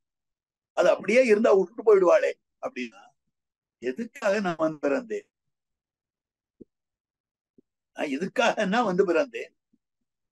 எல்லாரும் பார்க்க வேண்டும் நான் கட்டுப்பட்டதை. என் குத்தமே என்று சொல்லவும் வேண்டாகான் என் மண்ணுண்டேனாக அன்புத்து நோக்கி அடித்தும் பிடித்தும் அனைவருக்கும் காட்டிற்றில்லை. கண்ணியார் குறுங்கயிற்றால் கட்ட வெட்டன் இருந்து. பல முடிச்சுக்கள் இருக்கக்கூடிய சின்ன சின்ன கயிற்ற போட்டு அவனை பிடிச்சு கட்டினா பேசாத இருந்து ஓடி போயிருக்கலாமே, போடல. அப்படி அமைந்திருக்கக்கூடிய விஷயம். அதனாலதான் அவன் எப்படி அமைந்திருக்கிறான்னா, தாம்னா செய்வ எது சக்னோஷி கச்சத்வம் அதி சஞ்சல சேட்டி. கைத்த போட்டு கட்டிட்டு கொக்கரிக்கிறான். எது சக்னோஷி கச்சத்வம், முடியுமா பாரு, போக முடியுமா அவனால? அதி சஞ்சல சேட்டிதான், துருதுருக்கு காரணம். எவ்வளவு குறும்பு பண்ணி, எவ்வளவு விதமான சிரமங்கள் கொடுக்க, இப்ப போய் பாரு அப்படின்னு. பகவானை பத்தி சாஸ்திரம் சொல்றது, சம்சார பந்த ஸ்திதி மோக்ஷ ஹேது. சம்சார பந்தத்துக்கு அவன் தான் காரணம், சம்சார ஸ்திதிக்கு அவன் தான் காரணம், சம்சார மோச்சனத்துக்கும் அவன் தான் காரணம். நம்முடைய கட்டுப்பாட்டுக்கும் விடுதலைக்கும் காரணமா இருக்கக்கூடியவன் இன்றாக ஒரு அபலை கையாலே கட்டுப்பட்டு தன்னுடைய கட்டை விடுவித்துக் கொள்ள சக்தி இல்லாமல் இருக்கிறான்னு சொன்னா எப்படிப்பட்ட மாயம். ரொம்ப கர்ப்பம் பிடித்திருப்பவனா இருக்கக்கூடிய செருக்கனான மிக செல்வம் படைத்தவனா இருக்கக்கூடிய ராஜா அவனுடைய பத்தினி கையால பிடிச்சு கட்டினா சந்தோஷமா இருக்கானோ இல்லையோ, அந்த மாதிரியாக ஆஸ்திதையாய் அமைந்திருக்கக்கூடிய யசோத பிராட்டி கையிலே கட்டப்பட்டால் ஒன்னும் பிரதிக்கிரிய பண்ண முடியாது. சக்கரவர்த்தி திருமணார் சீதா பிராட்டி கட்டிட்டா, மல்லிகை மாலை கொண்டு அங்கு ஆர்த்தது மோரடையும். மல்லிகை உட்பத்தால கட்டிவிட்டால் ராமனால அவிழ்த்துக் கொள்ள முடியலை. இது பெரியாழ்வாருடைய பாசம். அதே மாதிரி அமைந்திருக்கக்கூடியது. ஆக கண்ணினும் சிறுத்தாம்பினால் கட்டுண்ண பண்ணிய பெருமாயன் அப்படின்னு சொல்லும்படியானவள். அப்போ இங்க என்ன விஷயம்னா, ஆழ்வார் எம்பெருமானாலே ஞானம் பெற்றவர். அப்படி எம்பெருமானாலே ஆழ்வார் ஞானம் பெற்றவராய் அமைந்திருக்கிறபடியாலே அந்த எம்பெருமானுடைய திருக்கல்யாண குணங்களை முதல்ல பேசுறார். உயர்வர உயர்நலம் உடையவன் எவனம். ஆனால் இவர் ஆழ்வாராலே ஞானம் படைத்தவரானபடியாலே அப்படிப்பட்ட ஆழ்வார் தம்மையே பற்றி இருக்கிறார். அதனால பெருமாள் திருமேனியில ஸ்பர்சித்ததொரு தாம்பை வர்ணிக்கிறார். இந்த தாம்புக்கு பகவத் சம்பந்தம், ஆழ்வாருக்கு பகவத் சம்பந்தம். ஆகவே இந்த தாம்பை வர்ணிக்கிறார். ஆக அவருடைய, அதாவது ஆழ்வாருடைய உத்தேசியமான கண்ணன் இவருக்கு வெளிராக அமைந்திருக்கிறது, வெளிப்பொருளாக அமைந்திருக்கிறது காட்டு. அப்போ இவனை ஏன் கட்டுறா அப்படின்னா, ஒரு வெண்ணக்களவு கண்டான், வெண்ணைய களவு கண்டான், ஊரை மூலையடியே. ஒரு பெண்ணக்களவு கண்டான், ஒரு பெண்ணிடத்துல சிரமப்படுத்தினான்.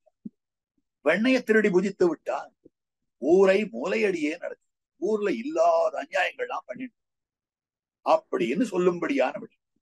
இது காரணமாக அடிக்கிற போது அவன் என்ன பண்ணுவான்னா, தொழுகை முழுதும் வெண்ணை அலைந்து தொட்டுண்ணும் முகிழம் சிறு தாவரை கையும் எழுது தாம்பு கொண்டு அடிப்பதற் கெழுது நிலையும் வெட்டை போய்ந்த சிப்பாயும் அழுகையும் அஞ்சி நோக்கும் அந்நோக்கும் அணிகொள் செஞ்சிருவாய் நெளிப்பதும் தொழுகையும் இவை கண்டவர். வெண்ணையெல்லாம் எடுத்து சாப்பிட்டுட்டான். சரின்னு அவ பிடிச்சுட்டா. அடிக்கிற போது கண்கள்ல ஜலம் வருது, மூச்சுன்றா. அதனால அழ முடியல. அந்த சமயத்துல யோசனை பண்ணினானாம் பகவான். எத்தனையோ சேத்தனர்கள் தப்பு பண்றா, நாம போனா போறதுன்னு அவளெல்லாம் க்ஷமித்து விட்டு விடுகிறோமே, அவ என்ன பண்ணிட்டா நாம க்ஷமிக்கிறோம் அப்படின்னு யோசனை பண்ணா எல்லாரும் கை கூப்புறா, எல்லாரும் தொழறா.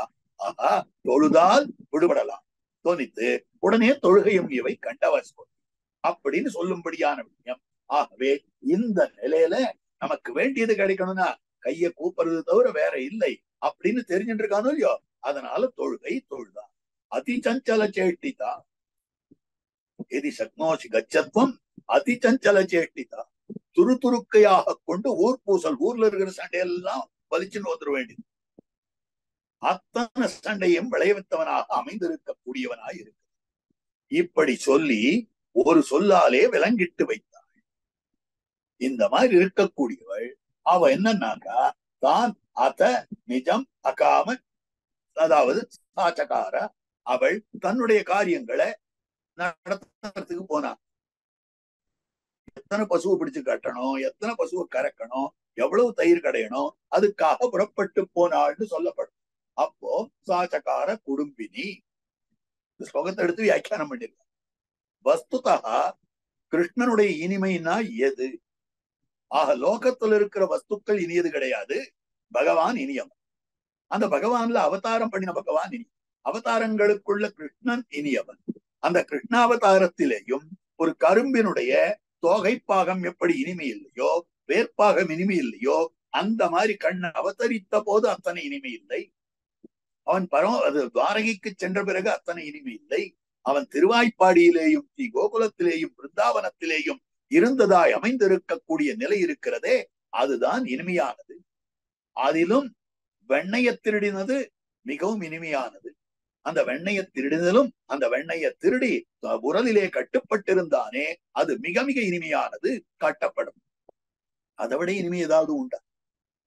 கிடையவே கிடையாது. அதனால்தான் அந்த இனிமையை எடுத்து காட்டும்படியான விஷயமாக அமைந்திருக்கிறது கண்ணினும் சிறுத்தாம்பினால் கட்டுண்ண பண்ணிய பெருமாயன்.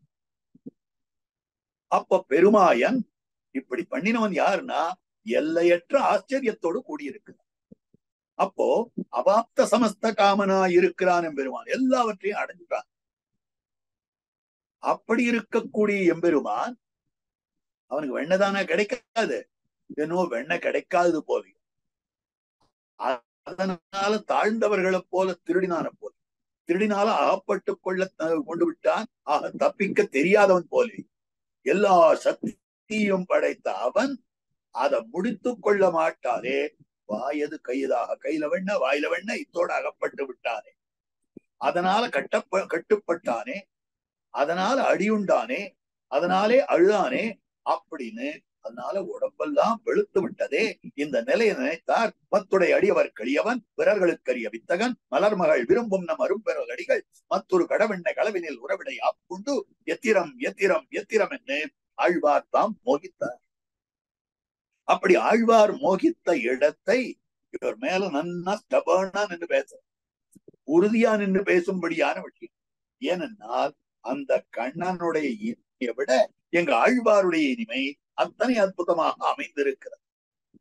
என் அப்பனில், என்னுடைய அப்பனை விட ஆழ்வார் இவருக்கு உத்தேசியராய் நிற்க இங்கனே சொல்லுவான். அப்போ ஆழ்வார் இவருக்கு உத்தேசியர். அப்ப இவ்வளவு சொன்னார். என் அப்பன், என்னப்பன்னு சொல்லாம இவருக்கு அப்பன் ஆறு ஆழ்வார். ஆழ்வார் இவருக்கு தமப்பனாரா இருக்க பெருமாளை பார்த்து என்னப்பன்னு சொல்றதுக்கு என்ன காரணம்னா, பெருமாளுடைய சம்பந்தத்தை விட்டுட்டு ஆழ்வார கொண்டாடினார். இவர் பெருமான விட்டு விலகி ஆழ்வார கொண்டாடினால் ஆழ்வார் சம்பந்தம் விட்டு போயிடும். இங்கனே சொல்லுவான் ஏன் அப்படின்னு கேட்ட போது அதுக்குதான் சமாதானம் சொல்றார். ஆழ்வாருடைய சம்பந்தத்தை அறுத்து கொண்டாரா அவர், பகவத் சம்பந்தத்தை விட்டார் அப்படின்னு சொல்லும்படியான. அதுக்கு மேல இன்னொரு விஷயம் காட்டுறார். பும்சாம் திருஷ்டி சித்தாபாரணம். அப்படி போற வழியில் அப்படி பார்த்தார், கொஞ்சம் பேசிட்டார். என்ன பகவான் இருக்கிறான்னு என்னப்பனில் நன்னி தென்குரு. பகவத் விஷயத்தில் இருந்தும் ஆழ்வார் பக்கலிலே பகவத் விஷயத்தை விட்டுட்டு என்னப்பனில் அந்த பகவானை விட்டுட்டு நன்னி தென்குருகூர் நம்பி. இது எவ்வளவு கட்டம் தெரியுமா? பகவானை விட்டுட்டு ஆழ்வார் இடத்துல ஈடுபடுறதுன்னு ரொம்ப கட்டம். காரணம் என்னன்னா, ரெண்டு சரியான விஷயங்கள் இருந்தால் அதிலே ஒன்றை விட்டு மற்றொன்றை ஏற்றுக்கொள்ளுதல் கட்டம். ஒண்ணு வசந்த விஷயம், ஒண்ணு தாழ்ந்த விஷயம் சொன்னால் தாழ்ந்த விஷயத்தை விட்டுலாம், வசந்த விஷயத்தை. பகவத் விஷயமும் உயர்ந்தது, ஆழ்வார் விஷயம் உயர்ந்தது. அப்ப பகவத் விஷயத்தை விட்டுட்டு ஆழ்வார் விஷயத்துக்கு எப்படி வர முடியும்? இரண்டாவது, ஆபாத பிரதீத்தியில மேலெழுந்த வாரியாக பார்த்தால் பகவத் விஷயத்துல ஏற்படுற பிரதீத்தி ஆழ்வார் விஷயத்தில் ஏதாவது ஆச்சாரிய விஷயத்திலே ஏற்படாது. காரணம் என்னன்னா, பகவான் விலட்சணன்றது நன்னா தெரியுது, சாஸ்திர மூலமாகவும் தெரியுது. ஆனால் பாகவதர்கள் ஆச்சாரியர்கள் நம்ம போலதான் இருக்கான்னு தோணும். நம்ம போலதான் அவளும் தூங்குறா, நம்ம போல அவளுக்கும் சமயம் ஏற்படுது, நம்ம போல அவளுக்கும் தலைவலி காலத்தில் ஏற்படுது, நம்ம போல அவளுக்கும் பசிக்கிறது, தாகம் எடுக்கிறது. அப்போ விஷயப்பிரவணனுக்கு அத்தை விட்டு பகவத் விஷயத்துக்கு வருகிற அருமை போலன்று பகவத் பிரதம பருவத்தை விட்டு சரம பருவத்துக்கு வருவதில் உள்ள அருமை சிவஜனபுரணத்தை காட்டுறார். மற்ற விஷயங்கள்ல ஈடுபட்டிருக்கான் ஒருத்தன், மெய் வாய் கண் மூக்கு செவி, அப்படிப்பட்ட அதிகாரி அந்த விஷயங்களை விட்டு பகவத் விஷயத்துக்கு வர்றான்னா அது சிரமமே கிடையாது. ஏனென்றால் அந்த விஷயங்கள் அல்பம், அந்த விஷயங்கள் அஸ்திரம், அவையெல்லாம் தாழ்ந்தவை, அவையெல்லாம் தோஷங்களோடு கூடியவை, நிலையற்றவை அப்படின்னு நெஞ்சிலே பட்டு விட்டால் சொந்த விஷயம், நிலையான விஷயம், தோஷமே இல்லாத விஷயம், பகவத் விஷயம் ஓடி போய் இதனுடைய தாழ்ச்சி நெஞ்சிலே படுகிற வரைக்கும் தான் பகவத் விஷயத்துக்கு போக மாட்டோம். ஆனால் பகவத் விஷயத்துல இந்த மாதிரி ஏதாவது குறை சொல்ல முடியுமா? பகவத் விஷயம் தாழ்ந்தது, பகவத் விஷயம் இனிமையற்றது சொல்ல முடியாது. பகவத் விஷயமானது அமைந்திருக்கிறது நிலையற்றது சொல்ல முடியாது. அப்படி இருக்கிற போது அதை விட்டுட்டு பாகவத விஷயத்துக்கு எப்படி நாம போக முடியும்? அதை விட்டுட்டு பாகவத விஷயத்துக்கு போறதுக்கு என்ன வாய்ப்பு இருக்கிறது? அப்படின்னா அது சிரமம். அப்ப என்னப்பனில் நன்னி அத்தனை அருமையாக அமைந்திருக்கக்கூடியது. ஆகவே தோஷம் காணத்திற்கு இல்லை. ஆகவே பெருமாள் விஷயத்தை விட்டுட்டு ஆழ்வார் விஷயத்துக்கு போறதுன்றது அவ்வளவு சிரமசாத்தியமான காரியம். அதை செய்திருக்கக்கூடிய தென்குருகூர் நம்பி. ஆக நம்பின்னா பூர்ணன் அர்த்தம். ஆக திருக்குறுங்குடி நம்பி நல்கி என்னை விடான் நம்பி நம்பியே என்ன ஆழ்வார் தாம் உத்தேசியமாக அந்த திருக்குறுங்குடி நம்பிய பத்தினார். அந்த திருக்குறுங்குடி நம்பியனிடத்திலே ஈடுபட்டு அந்த விஷயத்தில் இருக்கக்கூடிய பூர்த்தியை பார்க்கிற போது ஆழ்வார் விஷயத்தில் இருக்கிற பூர்த்தி எப்படி இருக்கிறது அப்படின்னா எம்பெருமான பிடிச்சுட்டா அத்தோட நிட முடியாது. அதனுடைய எல்லை பாகவதாளுக்கு போகும். பாகவதாளை பிடிச்சு அதுக்கப்புறம் ஒண்ணு கிடையாது. அப்ப யாருக்கு பூர்த்தி அதிகம்? பெருமாள் அளவுல நின்னால் அவரையும் தாண்டி பாகவதா இடத்துல போகலாம். ஆனால் பாகவதா அளவுல நின்றா அதை தாண்டி போறதுக்கு ஒண்ணுமே இல்லை. அப்ப பார்க்கிற பொழுது பூர்த்தி என்பது ஆழ்வாரிடத்திலே இருக்கு. அதனால்தான் ஆச்சாரியர்களை நம்பின்னு தெரிவிக்கிறார். பெரிய நம்பி, திருக்கோட்டியூர் நம்பி, பெரிய திருமத நம்பி, உத்தம நம்பி. அப்ப நம்பி நம்பி என்று சொல்லும்படியான விஷயம் ஆச்சாரியர்களை எப்படி சொல்லணும்னா, கற்பித்தவர் மதுரகவியாள். எம்பெருமான் தான் பூர்ணன்னு சாஸ்திரம் சொல்லியிருக்கு. இதம் பூர்ணம் அதம் பூர்ணம் பூர்ணாது பூர்ணம் திருச்சதே பூர்ணஸ்ய பூர்ணமாதாய பூர்ணமேவாவசியதே சர்வம் பூர்ணம் சகோம்னு சாஸ்திரம் எம்பெருமானை பூர்ணனாக சொல்லி இருக்கிறது. ஆச்சாரியர்களை பூர்த்தி படைத்தவர்கள் என்று நமக்கு சொல்லி தந்தவரே மதுரகவியாள். அப்படி நம்பின்னு சொன்ன உடனே நம்பி என்ற கால் அப்படின்னா பெருமானிடத்துல ஈடுபட வேண்டும் என்றால் மனோவாக்காயங்கள் மூன்றும் வேண்டியது எம்பெருமானிடத்துல ஈடுபடுவதற்கு. ஆனால் ஒரு வார்த்தை போரும் வாயை அன்னைக்கும் தித்திக்கும், அன்னைக்கும் அமுதூரும் என்னாவுக்கு. அப்ப தித்திக்கும்னு சொல்லும்படியான விஷயம் அமுதூரும். பரமபதத்துக்கு போறத பத்தி சொல்லுகிற போது நச்ச புனராவர்த்ததே அப்படின்னு சொல்லும்படியான விஷயம்.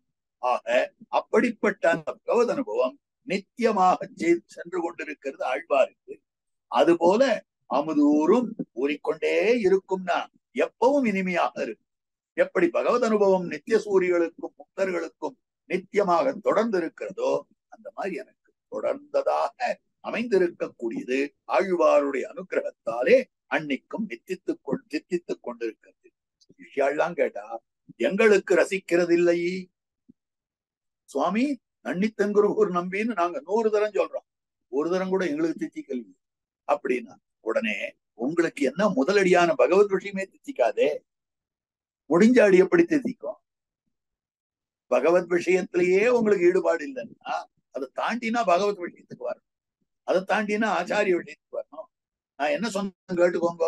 அன்னைக்கு அமுதூரும் நாவுக்கு சொல்லலையே, அன்னைக்கு அமுதூரும் என் நாவுக்கே எனக்கு தித்திக்கும் சொல்லனே ஒழிய உங்களுக்கு தித்திக்கும்னு சொல்றாங்க. ஆக பகவத் விஷயத்தையே ரசிக்க முடியாத நீங்கள் பகவத் விஷயத்தை ஆச்சாரிய விஷயத்தை ரசிப்பீர்களா என்று கேட்டு இருக்கக்கூடிய விஷயம். அப்ப பார்க்கிற போது அந்த ஆச்சாரிய விஷயமான ஆழ்வார் விஷயத்தை நான் ரசிக்கிறார் போலே நீங்கள் ரசிக்க முடியாது. அன்னைக்கு அமுதூரும் என்னாவுக்கே. ஆக என்னாவுக்கே ரசிக்கும். இது இன்னொரு அர்த்தம் காட்டுறது, என்னுடைய நாவுக்கே ரசிக்கும். ஆக பகவத் விஷயத்தை போல் ரசிக்கும் நான் ரசிக்குமான்னா என்னுடைய நாக்குக்கே ரசிக்கிறது. அனாதி காலம் மற்ற விஷயங்களை ரசித்து போந்து என்னுடைய நாக்குக்கே ஆழ்வார் விஷயம் ரசிக்கிறதே உங்களுக்கு சொல்லுவானேன் அப்படின்ற அர்த்தமும் அமைந்திருக்கிறது. ஆகவே என்னாவுக்கே ரசிக்கும் அப்படின்னு காட்டியிருக்கிறார். கண்ணினும் சிறுத்தாம்பினால் கட்டுண்ண பண்ணிய பெருமாயன் என்னப்பனில் நன்னி தென்குருகூர் நம்பி என்ன கால். ஆக உரலோடும் கட்டுண்டிருந்தவனா இருக்கக்கூடிய கிருஷ்ணன் சொல்லுவதை விட நம்மாழ்வார்னு நான் சொன்னேனே ஆனால் என்னுடைய நாவ் இனிக்கிறது என்ன ஆழ்வாருடைய போக்கியத்தையை அற்புதமாக காட்டிக் கொடுத்திருக்கக்கூடிய விலக்கண பாசுரம்தான் இந்த கண்ணினஞ்சிறுத்தாம்புடைய முதல் பாசுரமாக அமைந்திருக்கிறது. இதைத் தொடர்ந்து மேற்கொண்டு பாசுரங்களை பல வித்வன்மணிகள் அனுகிரகிக்கிறார்கள். கோட்டியார் எல்லோரும் திருச்செவி சாத்த வேண்டும். இப்படி ஒரு விலட்சணமான அனுபவத்தை நாம் பெரும்படியாக நமக்கு நல்கி கொண்டிருப்பவராய் அமைந்திருக்கக்கூடிய பிரத்யக்ஷ ராமானுஜராக எழுந்தருள் இருக்கக்கூடியவரான நம் ஸ்ரீமத் வேதமார்க்க பிரதிஷ்டாபனாச்சாரி உபய வேதாந்தாச்சாரியராய் ஸ்ரீமத் பரமஹம்ச பரிபராஜகாச்சாரியராய் எழுந்தருள் இருக்கும் நம் எதுகிரி எதிராஜ நாராயண ராமானுஜ சுவாமியுடைய திருவடித்தாமரைகளிலே மத்துமுண்டான இதை திருச்செவி சாத்தி கொண்டிருந்த கோட்டியாருடைய திருவடித்தாமரைகளிலே வாழி வாழி வாழி என்று பல்லாண்டு பாடிக்கொண்டு சமிக்கும்படியான பிரார்த்தனையோடு அடியனுடைய வார்த்தை நிறைவேற்றுகிறேன். ஆழ்வார் திருவடிகளே சரணம், பெருமானார் திருவடிகளே சரணம், ஜீயர் திருவடிகளே சரணம். ஸ்ரீமதே ரம்யஜா மாத்ருமுனீந்திராய மகாத்மனே ஸ்ரீரங்கவாசினே பூயான் நித்யஸ்ரீர் நித்யமங்களம்.